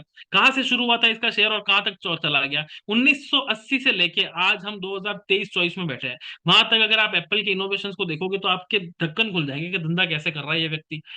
सबसे पहले मैक लेकर आए, मैक के बाद में उसके वर्जन रिलीज किए, उसके बाद में आईपॉड लेकर आए, उसके बाद में आईफोन लेकर आए, आईफोन अच्छा चलने लगा, फिर उन्होंने अपना आईओएस प्लेटफॉर्म बढ़िया किया, फिर आईपैड बनाया, अभी ऑग्यूमेंटेड रियलिटी के अंदर भी आ रहे हैं। एप्पल वॉच तो इनकी चल ही रही है, एप्पल टीवी इनकी चलती है, सॉफ्टवेयर सर्विस के अंदर जा रहे हैं, सॉफ्टवेयर सर्विस से पैसा कमाने की कोशिश कर रहे हैं। तो ये है मार्केट के अंदर कॉन्टिन्यूस इनोवेशन का एग्जाम्पल। आप सोचो आप कैसे कॉन्टिन्यूस इनोवेशन कर रहे हो। अगर कॉन्टिन्यूस इनोवेशन नहीं कर रहे हो तो कम नंबर दो। अगर कॉन्टिन्यूस इनोवेशन कर रहे हो जिससे मार्केट में बड़े बन रहे हो, ऐसा भी नहीं होना चाहिए कि कॉन्टिन्यूस इनोवेशन करने के चक्कर में लॉस हो रहा है। अगर कॉन्टिन्यूस इनोवेशन के चक्कर में लॉस हो रहा है तो वो इनोवेशन नहीं है, फिर वो इनोवेशन गलत है। इनोवेशन ऐसा होना चाहिए जिससे नया मार्केट मिल रहा है, जिससे नई रीच मिल रही है, जिससे आपकी टेरिटरी एक्सपेंड हो रही है। अगर वो हो रही है तो अच्छा नंबर देना है, नहीं हो रही है तो कम नंबर देना है, कुछ नहीं कर रहे हो तो सबसे कम नंबर देना है। ठीक है, अब इसके बारे में बड़ा बिजनेस का भी एग्जांपल है। हमने शुरू किया था तब बिजनेसमैन ने बोला विवेक बिंद्रा जी से बात करने को मिल जाएगा तो मजा आ जाएगा, विवेक बिंद्रा जी से बिजनेस की प्रॉब्लम पूछ लूंगा तो मजा आ जाएगा। विवेक सर ने बोला यार मैं तो हर जगह अवेलेबल नहीं रह सकता, लेकिन ऐसा क्या मैं कुछ ऑनलाइन कोच बना सकता हूँ जो कहीं पर भी बैठ के चैट के माध्यम से बात कर ले। एक छोटा सा आइडिया, उसको एग्जीक्यूट कर दिया। आज हमारे पास में आर्टिफिशियल इंटेलिजेंस एनेबल्ड कोच है। आपको पता है आपकी बिजनेस की जितनी भी प्रॉब्लम है, सर मेरे धंधे में कैश फ्लो प्रॉब्लम है, आप उसको लिख दो, वो पूरा डिटेल में आपसे सवाल पूछेगा, डिटेल में बताओ, और वो पूरा डिटेल में लिखोगे तो उसके बाद में वो आपको सॉल्यूशन देगा, उसका सॉल्यूशन के साथ में वीडियो देगा। कंसल्टिंग कोचिंग विवेक बिंद्रा जी के साथ कर सकते हो। सोशल मीडिया पे कंटेंट आप यहाँ पे बना सकते हो, अपना कंटेंट पहले से बना रखा है तो उसको ठीक कर सकते हो, आपके बिजनेस का लोगो बना सकते हो, कई सारी सर्विसेज है, डिटेल में बात करेंगे। लेकिन हमने भी, हमारी भी ये जो बिजनेस की जर्नी है ना, यहाँ से नेक्स्ट न्यू बेटर करते करते ही आगे बढ़े। तो ये आस्क डॉक्टर विवेक बिंद्रा, ये भी एक कॉन्टिन्यूस इनोवेशन का एग्जांपल है। अपने आप से सवाल पूछिए, फ्रेमवर्क जरूर बढ़ते रहिएगा। अगला फ्रेमवर्क है हमारा 13 फ्रेमवर्क, कि भैया आपका धंधा ऑटो पायलट मोड पे है या नहीं। ऑटो पायलट मोड का मतलब कि भाई आप कहीं पर भी बैठे हो, धंधा चलता रहे। पहले मैंने आपसे पूछा था एक अच्छी मैन पावर के भरोसे चलता रहे। अब मैं आपसे पूछ रहा हूं, मैन पावर भी हो या ना हो, धंधा ऑटोमेशन पे चलना चाहिए। कुछ लिमिटेड डिपार्टमेंट भी अगर आपने ऑटोमेट कर दिए तो भी धंधा बढ़ जाएगा। तो डिपार्टमेंट ऑटोमेशन की बात है। 13 और 14वां question, 13th and 14th question दोनों साथ साथ आपको फिल करना है। और इसको फिल करने का तरीका आप देख देखे होंगे, लेकिन किसी भी सेशन में इतनी प्रैक्टिकल बात की कभी किसी ने? क्या पूरे भारत में किसी ने आपको डिटेल में आपके बिजनेस का हेल्थ चेकअप आपको एनालाइज करके बताया कि आप कितना पानी में हो, कितना पानी के बाहर हो? किसी ने प्रैक्टिकल इंप्लीमेंटेशन पे बात नहीं की। सबने बड़ी बड़ी बातें की, अच्छे अच्छे एग्जांपल्स दिए, यूट्यूब वीडियो देख के मोटिवेशन आ गया, किताबें पढ़ ली, गलतियों से सीख लिए। ये तो सब ट्रेडिशनल तरीके हो गए, लेकिन इम्पैक्ट लाने की कहाँ बात नहीं होती, कोई भी असर नहीं ला पाता। तो इसलिए लोग बोलते हैं इम्पैक्ट कहाँ है? तो भैया इम्पैक्ट यहाँ है। कहाँ है इम्पैक्ट? यहाँ है भाई साहब। और इस इम्पैक्ट को हम क्या करते हैं, इसको हम बोलते हैं बीबी इम्पैक्ट। तो हम यहाँ पे आपको पढ़ाएंगे भी, यानी कि ज्ञान भी देंगे, सिखाएंगे भी कि कैसे इसको इंप्लीमेंट करता है, और करवाएंगे। जब आप उसको इंप्लीमेंट करेंगे उस जर्नी में हम आपके साथ में। अब आपने एक एक फ्रेमवर्क को इंप्लीमेंट करना है। ये जो एक फ्रेमवर्क बताया ना, ऐसे 52 फ्रेमवर्क हम आपको इंप्लीमेंट करने में हेल्प करते हैं। एक एक फ्रेमवर्क को आप इंप्लीमेंट करेंगे, अपने बिजनेस के अंदर next level J curve growth लेके आएंगे। अब इसके अंदर हमारी जो मेथोडोलॉजी है ना, उस मेथोडोलॉजी को समझो। भैया विवेक सर हमेशा बोलते हैं कि धंधा करना, कभी भी अगर बिजनेसमैन गलती करता है तो वो गलती इसलिए करता है क्योंकि उसका बिजनेस सीक्वेंस में नहीं होता है।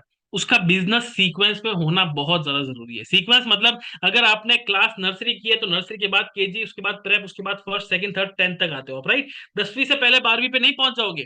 तो अगर आपके बिजनेस में प्रॉब्लम्स है तो इसका मतलब आपके बिजनेस की सीक्वेंस बिगड़ी हुई है।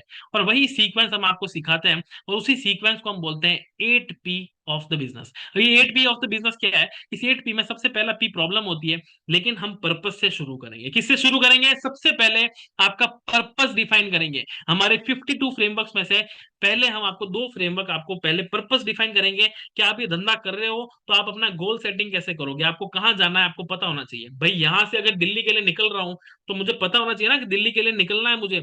ऐसा तो नहीं हो सकता कि मैं यहाँ से निकल लूँ और सोचूं ही नहीं कि मुझे जाना कहाँ है, ऐसी कार लेके निकल लिए, भैया कहाँ जा रहे हो पता नहीं, बस कार लेके घूमते जा रहे हैं। तो मंजिल होनी जरूरी है। तो सबसे पहले हम आपका पर्पस डिफाइन करेंगे कि आप धंधे में आपका गोल क्या है। तो दो हमारे वो फ्रेमवर्क होने वाले हैं। उसके बाद में हम आपको प्रॉब्लम और प्रोडक्ट के ऊपर बात करेंगे कि भैया आपके धंधे के अंदर प्रॉब्लम क्या आ रही है, और आपके धंधे का प्रोस्पेक्ट कौन है, एग्जैक्ट आपका वो कस्टमर कौन है जहां तक आपको पहुंचना है। उसके बाद हम आपसे बात करेंगे पीपल के बारे में, क्या अच्छे लोग अगर हो गए, अगर अच्छे लोग हो गए तो आपका धंधा बहुत अच्छा बढ़ सकता है। तो मैंने बोला ना, मैन पावर आपको सुपर पावर बढ़ा सकती है। तो हमने आपको हमारे फ्रेमवर्क्स के अंदर 13 फ्रेमवर्क्स दिए। 13 फ्रेमवर्क्स हम केवल आपको मैन पावर पे सिखाते हैं, 13 फ्रेमवर्क आपको मैन पावर पे सिखाएंगे। सोचो कितनी बड़ी बात है। उसके बाद 13 फ्रेमवर्क हम आपको प्रोडक्ट पे सिखाएंगे कि प्रोडक्ट कैसे इंप्रूव करना है। प्रोडक्ट बना तो दिया, प्रोडक्ट मार्केट में नंबर 1 भी तो होना चाहिए ना। तो प्रोडक्ट की लॉयल्टी, प्रोडक्ट की मार्केटिंग, ब्रांडिंग, वो सब हमने आपको 13 फ्रेमवर्क्स में सिखाया। उसके बाद प्राइसिंग एंड पोजिशनिंग के ऊपर हमने 8 फ्रेमवर्क दिए। प्रोडक्ट की प्राइस कैसी होगी, किस मार्केट में प्रोडक्ट जाएगा, किस तरीके से उसकी उसकी वैल्यू होगी, वो उस पर हमने 8 फ्रेमवर्क दिए। प्रोसेस एंड परफॉर्मेंस पे 9 फ्रेमवर्क दिए, यानी कि आप कहीं पर भी बैठे हो, आपका धंधा कैसा चल रहा है, उसकी पूरी प्रोसेस को ट्रैक करने के लिए वो हमने आपको वहां पे 9 फ्रेमवर्क दिए हैं। और आखिर में हमने आपको प्रॉफिट के ऊपर हमने आपको 3 फ्रेमवर्क दिए। तो ये है बिजनेस की सीक्वेंस। सबसे पहले आपका पर्पस डिफाइन करेंगे, फिर प्रॉब्लम, फिर प्रोस्पेक्ट, फिर पीपल, प्रोडक्ट, और फिर पोजिशनिंग, ये सारा सब कुछ 8 P की सीक्वेंस। अब ये समझो, अब ये सुनने में तो अच्छा लग रहा है, लेकिन प्रैक्टिकली इसको इंप्लीमेंट करने में कोई मदद करवाएगा क्या? ये सब प्रैक्टिकल है, ये ज्ञान नहीं है। ऐसा नहीं है कि आपको कोई किताब दे दिया, आपको कोर्स दे दिया, अब आप जानो अपना काम जाने। नो, हमने आपको यहाँ पर एक एक फ्रेमवर्क को इंप्लीमेंट करने के लिए, आपकी हेल्प करने के लिए एक पूरा इकोसिस्टम बनाया है। और वो इकोसिस्टम आपके साथ में लगा रहता है, लाइव क्लासेस के थ्रू सिखाता है। मैं आपको केस स्टडी देना चाहता हूँ कि कैसे कुछ लोगों ने बहुत ही कम समय में हमारे फ्रेमवर्क्स को इंप्लीमेंट करके बहुत बड़े बन गए। सबसे पहली केस स्टडी देना चाहता हूँ पुजारा टेलीकॉम की। इनका जो बिजनेस है ना, 1994 में एक स्टोर के साथ शुरू किया था। 2011 में इनके पास में 2 स्टोर थे। जब इन्होंने हमारे फ्रेमवर्क्स को इंप्लीमेंट किया, आज इनके मार्केट में 50 से ज्यादा स्टोर काम करते हैं। इन्होंने शुरू क्या किया, इन्होंने फोकस किया अपनी टीम के ट्रेनिंग, लर्निंग और डेवलपमेंट पे काम करने में। इन्होंने फोकस किया इनोवेशन पे काम करने के लिए। जे कर्व ग्रोथ इनको मिली और ये आज इतने बड़े बन गए, करोड़ों रुपए का रेवेन्यू कर रहे हैं केवल हमारी इन फ्रेमवर्क्स को इंप्लीमेंट करके। एक और एग्जांपल देना चाहता हूं, हमारे साथ में ये राम गोपाल दीक्षित जी है। 3 करोड़ का रेवेन्यू था इनका, 40% प्रॉफिटेबिलिटी पे काम कर रहे थे, केवल 5 फ्रेंचाइजी थी इनकी। इनका काम क्या था, वेलनेस ब्रांड चलाते, दिल्ली से ही बिलोंग करते हैं। इन्होंने हमारे फ्रेमवर्क्स को इंप्लीमेंट किया, केवल 3 फ्रेमवर्क बता रहा हूँ, 3 फ्रेमवर्क से इनका बिजनेस इतना बड़ा बन गया। 6 महीने के अंदर अंदर इन्होंने 5 करोड़ का धंधा कर लिया। 5 फ्रेंचाइजी से 27 फ्रेंचाइजी पे पहुंच गए। 65% इनका प्रॉफिटेबिलिटी ग्रो कर गई। आपको एग्जांपल देता हूँ अजय पाटिल जी का। अभी अजय पाटिल जी ने क्या किया, इनका जो बिजनेस था, इनके बिजनेस ने केवल 8P को इन्होंने फॉलो किया। जो 8P दिखाया ना मैंने अभी आपको सीक्वेंस बताई, इन्होंने 8P पे फोकस किया, पैसिव इनकम के ऊपर फोकस किया, और इनका बिजनेस 12 करोड़ से 25 करोड़ पे चला गया। 25% की प्रॉफिटेबिलिटी पे थे, आज इनकी प्रॉफिटेबिलिटी 40% पे चली गई। 25 और 15, 40% पे आज इनकी प्रॉफिटेबिलिटी चली गई। तो ये है रियल एग्जांपल्स, वो एग्जांपल्स जिन्होंने हमारे साथ में अपने इंप्लीमेंटेशन पे फोकस किया, एग्जीक्यूशन पे फोकस किया, इम्पैक्ट पे फोकस किया कि मेरे धंधे में ग्रोथ कैसे आ सकती है। अब आप भी इन लोगों की जगह आ सकते हो, आप भी इन लोगों की तरह अपना धंधा बड़ा कर सकते हो। क्या करना है, पहले अपना स्लॉट बुक करना है। सबसे पहले जाओ और वहां पे बुक स्लॉट पे क्लिक करो, अपना स्लॉट वहां पर बुक करो, ताकि हमारे कंसल्टेंट आपको कॉल करके बता सके कि हम आपकी सेवा कर पाएंगे या नहीं। हम हर किसी की तो सेवा नहीं कर पाएंगे, आप हमारे प्रोडक्ट एंड सर्विसेज के लिए है या नहीं, या हमारा प्रोडक्ट आपके लिए है या नहीं, इसके बारे में समझने के लिए अपना स्लॉट बुक करो। स्लॉट बुक करने के पैसे नहीं लगते। एक और केस स्टडी देता हूं, ये मैं सिखा रहा हूं आपको, बता रहा हूं, रश्मि शुक्ला जी की। इन्होंने अपने बिजनेस के अंदर KRA KPI को इंप्लीमेंट किया, बहुत बड़ा बन गया इनका बिजनेस। मैं आपको बता रहा हूँ लाइफ टाइम ड्राई फ्रूट्स के बारे में। इनका बिजनेस 27 करोड़ से 40 करोड़ पे चला गया। क्या किया, केवल CRM सॉफ्टवेयर अपने बिजनेस के अंदर ऑटोमेशन को इंप्लीमेंट कर दिया। केवल अपने बिजनेस के अंदर ऑटोमेशन को इंप्लीमेंट करके 27 करोड़ से 40 करोड़ पे पहुंच गए। कैसे पहुंच गए, ये है फ्रेमवर्क्स की ताकत। तो अब ये फ्रेमवर्क्स आप भी इंप्लीमेंट कर सकते हो। अब इन फ्रेमवर्क्स के लिए कैसे हम आपको हेल्प करते हैं, देखो, इस प्रोडक्ट का नाम है हमारा BB इम्पैक्ट। प्रोडक्ट का नाम ही हमने इम्पैक्ट रखा है ताकि हम आपकी जिंदगी में एक बड़ा इम्पैक्ट ला सके। तो हमने इसके अंदर आपको 52 फ्रेमवर्क्स दे रखे हैं। ये 52 फ्रेमवर्क्स आपको बड़ा बिजनेस के मोबाइल एप्लीकेशन पे अवेलेबल हो जाएंगे। इन 52 फ्रेमवर्क्स में हर फ्रेमवर्क के साथ में आपको विवेक बिंद्रा जी खुद सिखाएंगे। विवेक बिंद्रा जी का विवेक बिंद्रा जी का रिकॉर्डेड एक्सप्लेनर वीडियो आपको वहां पे मिल जाएगा। उस वीडियो को आप प्ले करेंगे, हर फ्रेमवर्क को कैसे फिल करना है वो आपको वहां पे हेल्प करेंगे। उसके बाद में हमने आपको 3 ऑप्शन दे रखे हैं। 3 ऑप्शन दे रखे हैं, उस फ्रेमवर्क को आप वहीं पे ऑनलाइन भी फिल कर सकते हो। आप चाहो तो हमारे आर्टिफिशियल इंटेलिजेंस एनेबल्ड कोच के पास में जाके इस फ्रेमवर्क को फिल कर सकते हो, या फिर आप इस फ्रेमवर्क को डाउनलोड करके प्रिंट निकाल के, पन्ना निकाल कर भी काम कर सकते हो। तो तीनों हमने आपको वहां पे ऑप्शन दे रखे हैं। उस फ्रेमवर्क को आप फिल करेंगे, उसके बाद में हम आपको लाइव ट्रेनिंग देंगे।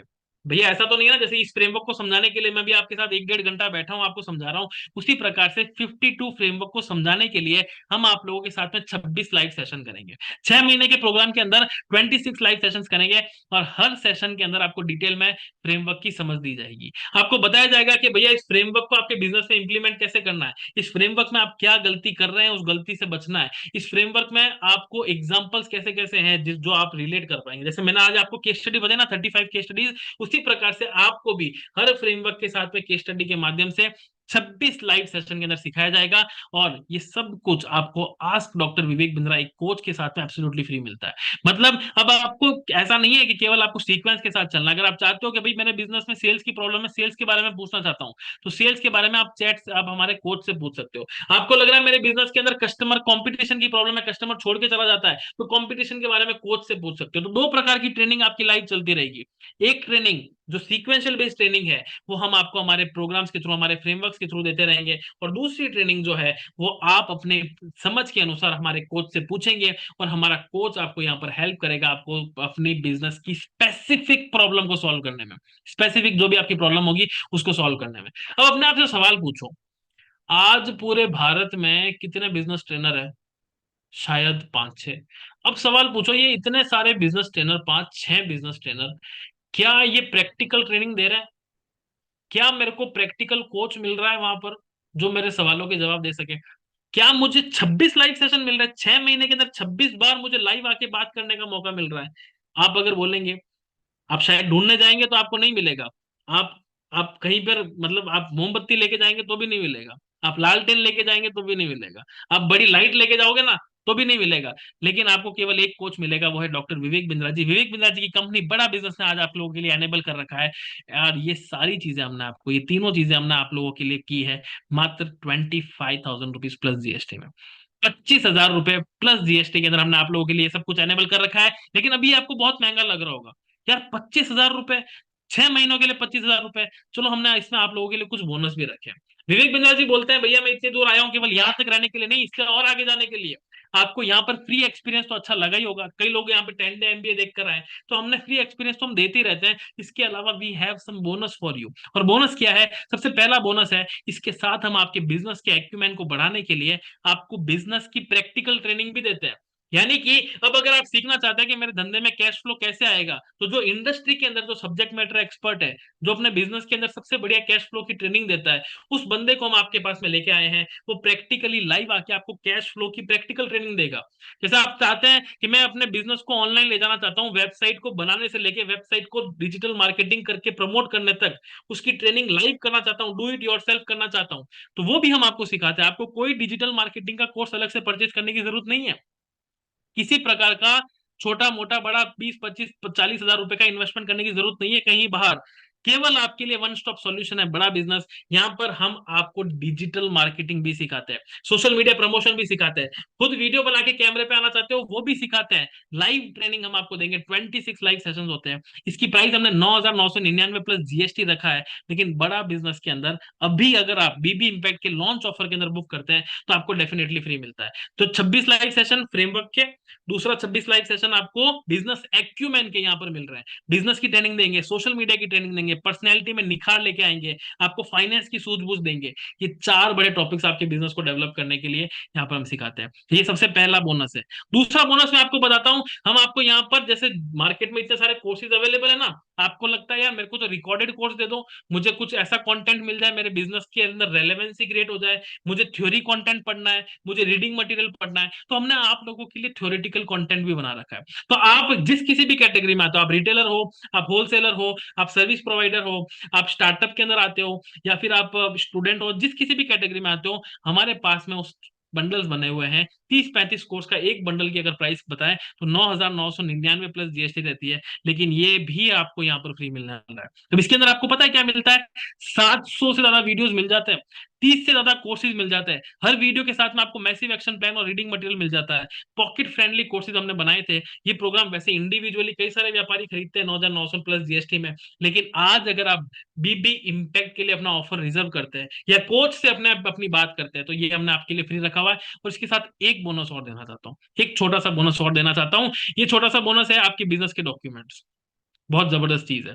अब देखो, पार्टनरशिप डॉक्यूमेंट बनाना है, वकील के पास जाओ, 1,000, 1,200, 1,500 रुपए ले सकता है केवल टाइप करने के, है ना। डिपेंड करता है वकील कितना बड़ा है। 500 रुपए से लेके 1,500 रुपए वो चार्ज कर सकता है। बड़ा वकील होगा तो 5,000 भी चार्ज कर लेगा। स्टार्टअप का डॉक्यूमेंट बनाना है, पिचिंग डॉक्यूमेंट बनाना है, बिलिंग कोटेशन, इन सबके आपको फ्रेमवर्क चाहिए। तो बिजनेस के ऐसे 750 से ज्यादा फ्रेमवर्क हमने आइडेंटिफाई किए। बिजनेस को शुरू करने से लेके बिजनेस को बहुत बड़ा करने तक के जितने भी डॉक्यूमेंटेशन लगते हैं, वो सारे के सारे डॉक्यूमेंट्स हमने आप लोगों के लिए अवेलेबल करवाए। इसकी प्राइसिंग हम मार्केट में इसको 3,000 प्लस जीएसटी में बेचते हैं, लेकिन आप लोगों के लिए, क्योंकि आप बीबी इम्पैक्ट के लिए आज एक बड़ा डिसीजन लेने वाले हैं, ये आपको डेफिनेटली फ्री ऑफ कॉस्ट मिल रहा है। इसकी पूरी लिस्ट चाहिए, पूरी लिस्ट भी हम आपको शेयर कर देंगे। लेकिन मोटा मोटी ये समझ लो, आपके बिजनेस के जितने भी फंक्शन होते हैं उसके मेजर मेजर जो डॉक्यूमेंट्स की रिक्वायरमेंट्स होती है वो हम आपको यहाँ पे प्रोवाइड करवाते हैं। तो अगर इसकी एग्जैक्ट प्राइसिंग पे बात करें तो टोटल प्राइसिंग 52 फ्रेमवर्क्स, विवेक सर की ट्रेनिंग, 26 लाइव सेशन फ्रेमवर्क के लिए, 6 महीने के लिए आपको बड़ा बिजनेस के कोच का एक्सेस। ये तीन चीज तो हम आपको दे ही रहे थे। चौथी चीज हम आपको इसमें दे रहे हैं, आपको 26 लाइव सेशन जो हम सब्जेक्ट मैटर एक्सपर्ट्स के साथ करवा रहे हैं, जहां से आपके बिजनेस में निखार आएगा, जिसकी 10,000 रुपए कीमत रहती है। पांचवी चीज जो हम आपको इसमें दे रहे हैं, 7 स्टार कोर्स हम आपको दे रहे हैं। आपके बिजनेस को डेवलप करने के लिए जो आपको कोर्स चाहिए, 30 से ज्यादा कोर्सेज उसमें अवेलेबल रहते हैं। जो भी आपकी कैटेगरी है उस कैटेगरी के हिसाब से आपको मिल जाएगा। और उसके अलावा बिजनेस टेम्पलेट्स की टोटल प्राइसिंग लगाओगे तो 48,000 प्लस जीएसटी रहती है। लेकिन आज अगर आप इसको बुक करते हो, अपना स्लॉट रिजर्व करवाते हो, तो we are offering you only at 25,000 plus GST. तो ये था एक बेहतरीन ऑफर। अब कई लोगों के दिमाग में आ रहा होगा कि यार मेरे लिए बनाए या नहीं बनाए। कई लोग सोच रहे होंगे यार मैं कैसे इसमें हेल्प कर पाऊंगा। तो कुछ भी मत करो, अपना ज्यादा सोचने की जरूरत नहीं है, अभी पैसा मत दो। पहले अपना क्लैरिटी ले लो। सबसे पहले टेक द क्लैरिटी, कंसल्टेंट से बात कीजिए, उससे डिस्कस कीजिए अपने बिजनेस के बारे में, अपने बिजनेस की सच्चाई बताइए उसको, रियलिटी बताइए, जहां जहां आप लैग कर रहे हो उसके बारे में बताइए, जहां आपके अच्छे नंबर आए हैं उसके बारे में बताइए, और फिर वहां से इंप्रूवमेंट कीजिए। अब यहाँ पे इस सेशन को खत्म होने के बाद आपको पता है 3 प्रकार के लोग होंगे। एक वो लोग होंगे सुमित सर, जो अपने बिजनेस को चेंज करने के लिए पूरी तरीके से रेडी होंगे, जो सोच रहे होंगे कि मैं अपने बिजनेस को रेडी करना चाहता हूँ, मैं अपने बिजनेस को यहाँ से डेवलप करना चाहता हूँ, मैं चेंज करने के लिए रेडी हूँ। दूसरे प्रकार के लोग होंगे जो सोच रहे होंगे, यार मेरे लिए इस धंधे में क्या है, ये कोर्स मुझे सच में हेल्प करेगा या नहीं, क्या विवेक बिंद्रा जी सच में मुझे हेल्प कर सकते हैं या नहीं। और तीसरे प्रकार के लोग होंगे वो बोलेंगे मैं एकदम अलग। तीसरे प्रकार के लोगों के बारे में बात करेंगे। लेकिन अगर आप पहली या दूसरी कैटेगरी में आ रहे हैं, तो मैं आपको बोल रहा हूँ ये चांस मिस मत कीजिए, आप लोगों के लिए जबरदस्त ऑफर है। कुछ भी समझ नहीं आ रहा है, हम समझते हैं कि आपको और ज्यादा डिटेल में समझना होगा, अपना स्लॉट बुक कीजिए, बार बार बोल रहा हूँ अपना स्लॉट बुक कीजिए, अपना स्लॉट बुक कीजिए, अपने कंसल्टेंट से बात करके रियल बिजनेस की कंसल्टिंग लीजिए, समझने की कोशिश कीजिए कि क्या हमारे प्रोग्राम्स आपके बिजनेस के लिए बने हैं या नहीं।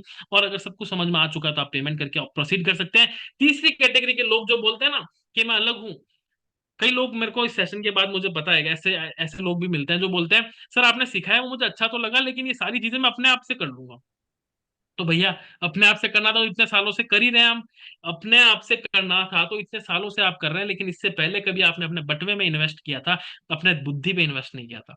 एक छोटा सा इन्वेस्टमेंट अपनी बुद्धि पे करके देखिए, यहाँ से आपको बड़ा डेवलपमेंट मिलेगा। कई लोग बोलते हैं कि भाई मेरे को मेरे बिजनेस के बारे में मुझसे ज्यादा कोई नहीं जानता। बिल्कुल सही बात है सर, आपके बिजनेस को आपसे ज्यादा कोई नहीं जानता, लेकिन आपके मार्केट को आपसे कई ज्यादा लोग जानते हैं। आपके मार्केट में इतने सारे कंपटीशन है, आपके दूसरे कॉम्पिटिटर्स मार्केट में रोज नया करते जा रहे हैं, आप उसी पुराने तरीके से बैठे हो इसलिए ग्रो नहीं कर पा रहे हो। इसको समझने की कोशिश कीजिए। कई लोग बोलते हैं कि ये टेक्निक मेरे बिजनेस में इंप्लीमेंट नहीं होती, ये केवल आपका सोचने का नजरिया है। ये टेक्निक्स हमने हर प्रकार के बिजनेसमैन पे इंप्लीमेंट किया, चाहे 1 करोड़ का धंधा हो, चाहे 10 लाख का धंधा हो, चाहे 5 लाख का ही धंधा क्यों ना हो, इंप्लीमेंट होती है भैया। अपने बिजनेस की प्रॉब्लम के लिए हमने आपकी बिजनेस की प्रॉब्लम्स के ऊपर डीप रिसर्च करके ये फ्रेमवर्क बनाया। विवेक सर की इतनी सारी जो ऑडियंस है, इतने करोड़ों लोग जो उनको फॉलो करते हैं, उन्हीं के फीडबैक पे ये प्रोग्राम्स बनते हैं। और कई लोग सोचते हैं कि मेरी सिचुएशन डिफरेंट है। आपकी सिचुएशन बिल्कुल भी डिफरेंट नहीं है सर। आपकी सिचुएशन केवल ये है कि आज से पहले आपने कभी अपने बिजनेस में इन्वेस्ट नहीं किया, बिजनेस के लिए लर्निंग पर इन्वेस्ट नहीं किया। आज आपके पास में एक आखिरी मौका है, अपने बिजनेस की लर्निंग के लिए इन्वेस्ट कीजिए। अपने बिजनेस का रियल हेल्थ चेकअप आपने किया, उसको इवेल्युएट करवाइए, और यहाँ से अपना धंधा करवाइए, धंधा ग्रो करवाइए। तो that was all from my side. I hope आपको सेशन बहुत अच्छा लगा होगा। इस सेशन